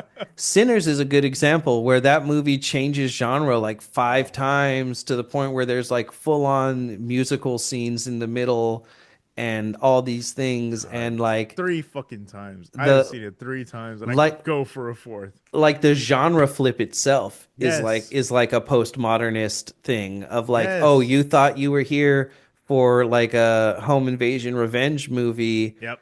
or like a monster movie Monster. with Yeah. martyrs, but actually no, it's that the horror is man, and now let's get into why that's way scarier than the Yeah. monster that you thought they were chasing around. Exactly. So it's kind of as we're talking about, I'm just realizing like just almost every movie is a postmodern film now because we are post modernity, No, no, no, yeah, exactly, literally, yeah, you know. yeah. And anyway, we rate movies out of 6 here. I love that. That was good. I'm gonna go first. I've talked a lot about it. I'm gonna give it a 6. Yeah, It's yeah. not perfect, but fuck you, the points are made up and they don't matter anyway. God damn it. If I may. It banged hard for a movie I haven't seen in literally 20 years. The floor is Wow, yours. really? Yeah, Wow, really? 20 years? literally probably That's like crazy. I would say 17 would be like That's the wild. oldest I possibly Yeah. could have been when I saw this. Trip out, dude. Yeah, no, I mean, shit. Honestly, the more, I mean, because it was easy for me to like the movie. It's David Fincher. I Yeah. fucking love his filmmaking. I love the style that he's incorporated to everything. Zodiac is fucking phenomenal. And I'll sit there for 3 hours in that fucking like precinct, that dirty ass fucking basement. I'll sit there for 3 hours and watch the movie because it looks good. It feels fucking good to watch that. I have no idea. Everyone's performing their asses off. Like the game, it wasn't when you were talking about it, you were like, oh yeah, it's this big like conspiracy movie, which I was expecting something else. And while I was watching it, I think that was the expectation that I had was like, oh yeah, it is all just conspiracy. And they are just there to fuck him over and kill him ultimately because they threw him into a river in a taxi. It's like, yeah, well, how the fuck else does this end? You know, they're clearly trying to kill his ass. But then it's like, oh yeah, then that's right. Then they also gave him the fucking means of escape. Like it's Hmm. very I was like, oh, then that's interesting. So it was playing with all kinds of different fucking things while I was watching it. And again, as for someone I've never had, I mean, I'd heard about it, but I had never seen it. I had never heard anything about the ending. Was never spoiled for me. Nothing ever at all. So I was like going into it completely like blank slate, and it fucking exceeded every expectation I had, even while I was watching it. Firm 6 out of 6. This is a fucking masterpiece of a film. Cannot recommend it enough to people. It's very, I mean, shit. If you like David Fincher, it's easy to fucking like this movie, obviously. But I don't think, even if you're not a fan of David Fincher's movies, this is a really interesting thriller on its own. It's just a Yeah. fascinating movie. Yeah, yeah, it hit hard apropos of nothing when I first saw it. I was just like, "Oh Mm-hmm. yeah, this seems cool." I think I'd seen Falling Down, and I was like, "I'll watch another movie with this guy in Oh it," yeah, you know. yeah. We are absolutely doing Falling And Down. it hit, yeah, Falling Down is a Fucking little love more in line with the with what show we do. Yeah, overall. for sure. But Yeah, I felt this worked in terms of like a lot of the other like men has that like yeah. what is Exactly. real, what Yep. is not. But this is in a more grounded way of what is Yeah. real and what is not. Where if everyone you saw just we're all fucking with you, Yeah. what could you Exactly. do? You know? Exactly. It's Well, it's absolutely bonkers. Last thing I'll say about this movie before I forget though is that they purposefully, the way that they shot the outside shots, mhm. they wanted to have like a certain vibe. So when he's inside, they wanted it to feel like very rich and supple, like The Godfather, like very visually Yeah. appealing Yeah. with like these ominous undertones. Yeah. But then once he left like that, the protection of all that wealth and opulence, when he went outside, it says they let fluorescents, neon signs, and other background lights become overexposed That's sick. to create that like weird, like almost like Silent Hilly kind of Mm-hmm. Mm-hmm. feel when he was outside. It was kind of like, Yeah. did you notice whenever they were outside, no one else was on the street but them? That is a, yeah, I was gonna say now that you're even mentioning that, yeah, that's something I think I inherently was picking up on, but I couldn't like focus on while I was watching the movie because I was just so enthralled with the mystery. Hmm. 100% right. Yeah, that is interesting. That and they shot with a single camera.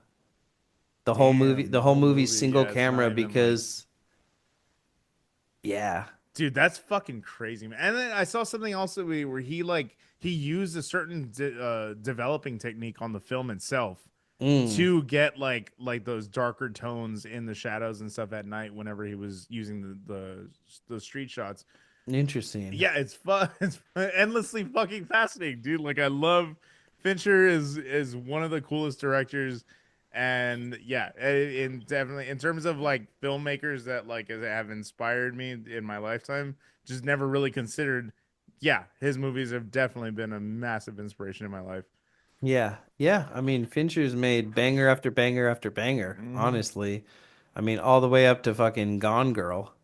Yeah, Like, I yep, haven't seen the Killer, that's the one you were talking that's the about. one. Yeah, yeah, yeah. I haven't seen The Killer or Mank, but Mank is Gary Oldman, so I gotta watch I don't know. that. That's one that I haven't seen that one yet. But The Killer was one that just left me a little bit underwhelmed, and I was just like, Well, you oh. know what? You're allowed to have a bad one after I know two, that's what I'm three, saying. four, Literally, just yeah, five, six. I a didn't see the lifetime social. of fucking bangers. Yeah, I didn't see the Social Network, It's but good. It's good. I've heard it's mostly about how Zuckerberg's a fucking loser. So Yeah, I that's think what makes it good. I think Yeah, that's pretty sick. it's really good. Yeah, yeah, yeah. Yeah. I So haven't seen that in forever, but yeah. you know, not counting Alien 3, after nine absolute bangers in a row, you're allowed to, you know. Yep, absolutely. Well, okay. Should we let them know what we're doing Yeah, next get week? us the fuck out of here. Let's go. I believe. Well, so this is 79, I think technically. I So think we, it's yeah, it's on the list as 80, but I think you're right. I think yeah, that's I think how I it's keep fucking it up. no, it's all good. Yeah, so this is gonna be 79. So next week we are covering a very fucking fun one. We have brought on a very special guest, Ryan Clark from Mad Peaceful, basis of Mad Peaceful, comedian in his own right, incredible fucking voice, incredible like talent on the bass, punk rock as shit. Like it is so fun. That movie that we covered is so much fun too. We covered Zombie 2 or Zombie, I guess in America. I don't know if it was Zombie 2 in Italy or in yeah, it might have been in I'll tell Italy. I you think it was one Zombie thing 2. it's not. Dawn of the Dead 2. Yeah, exactly. There you go. Yeah. We get into why that is, why the fucking naming like scheme was all fucked up. But yeah, go check next week. You guys are in for a treat. Go check out that movie. Zombie is, I mean, that's a fucking another work of art in terms of like quintessential zombie films. Zombie is one of the ones you have to do your homework and watch. Hmm. They have a fucking zombie versus shark fight. Come on. What else do you need? Yeah. Literally, what else do you need? You opulent fuck. So yeah, go check it out. Very excited to have Ryan on. It's a very fun episode. I can't wait for you guys to hear that one. We are on Instagram at the Devil's Work Pod. We are on Instagram or TikTok on the Devil's Work Podcast. I always get these fucked up. Uh, Uh, only Instagram is the Devil's Work Pod. oh, okay. Only Instagram is Devil's Work Pod. Thank you. So TikTok, Devil's Podcast, and the Facebook is the Devil's Work Podcast. We have an email set up for you guys. You guys can let us know your thoughts, questions, comments, concerns for our mental health. The Devil's Work Yeah. Podcast at gmail.com. And I am Twitch streaming, playing a lot of video games, working on some photos when the fucking program allows me to. I am doing a lot of shit over there. It's very fun. It's a sideshow. So we're doing that over on Twitch. It's twitch.tv/sideshow. PSY, spell it right. Spell it right. And I think that'll about do her. I think that's all the That'll housekeeping. that brings us up to the present. Now, I'll tell you, don't take it for granted, you know? Call your ex-wife. Tell her, "Can I see the kid you had with another man?" No reason. Nothing weird. I'm realizing, yeah, no, probably don't make that. Exactly. That's not Probably what don't. you. All right, you guys. Shark versus zombie, man versus emotion. Pretty much the same fight. Bye, you guys. Bye.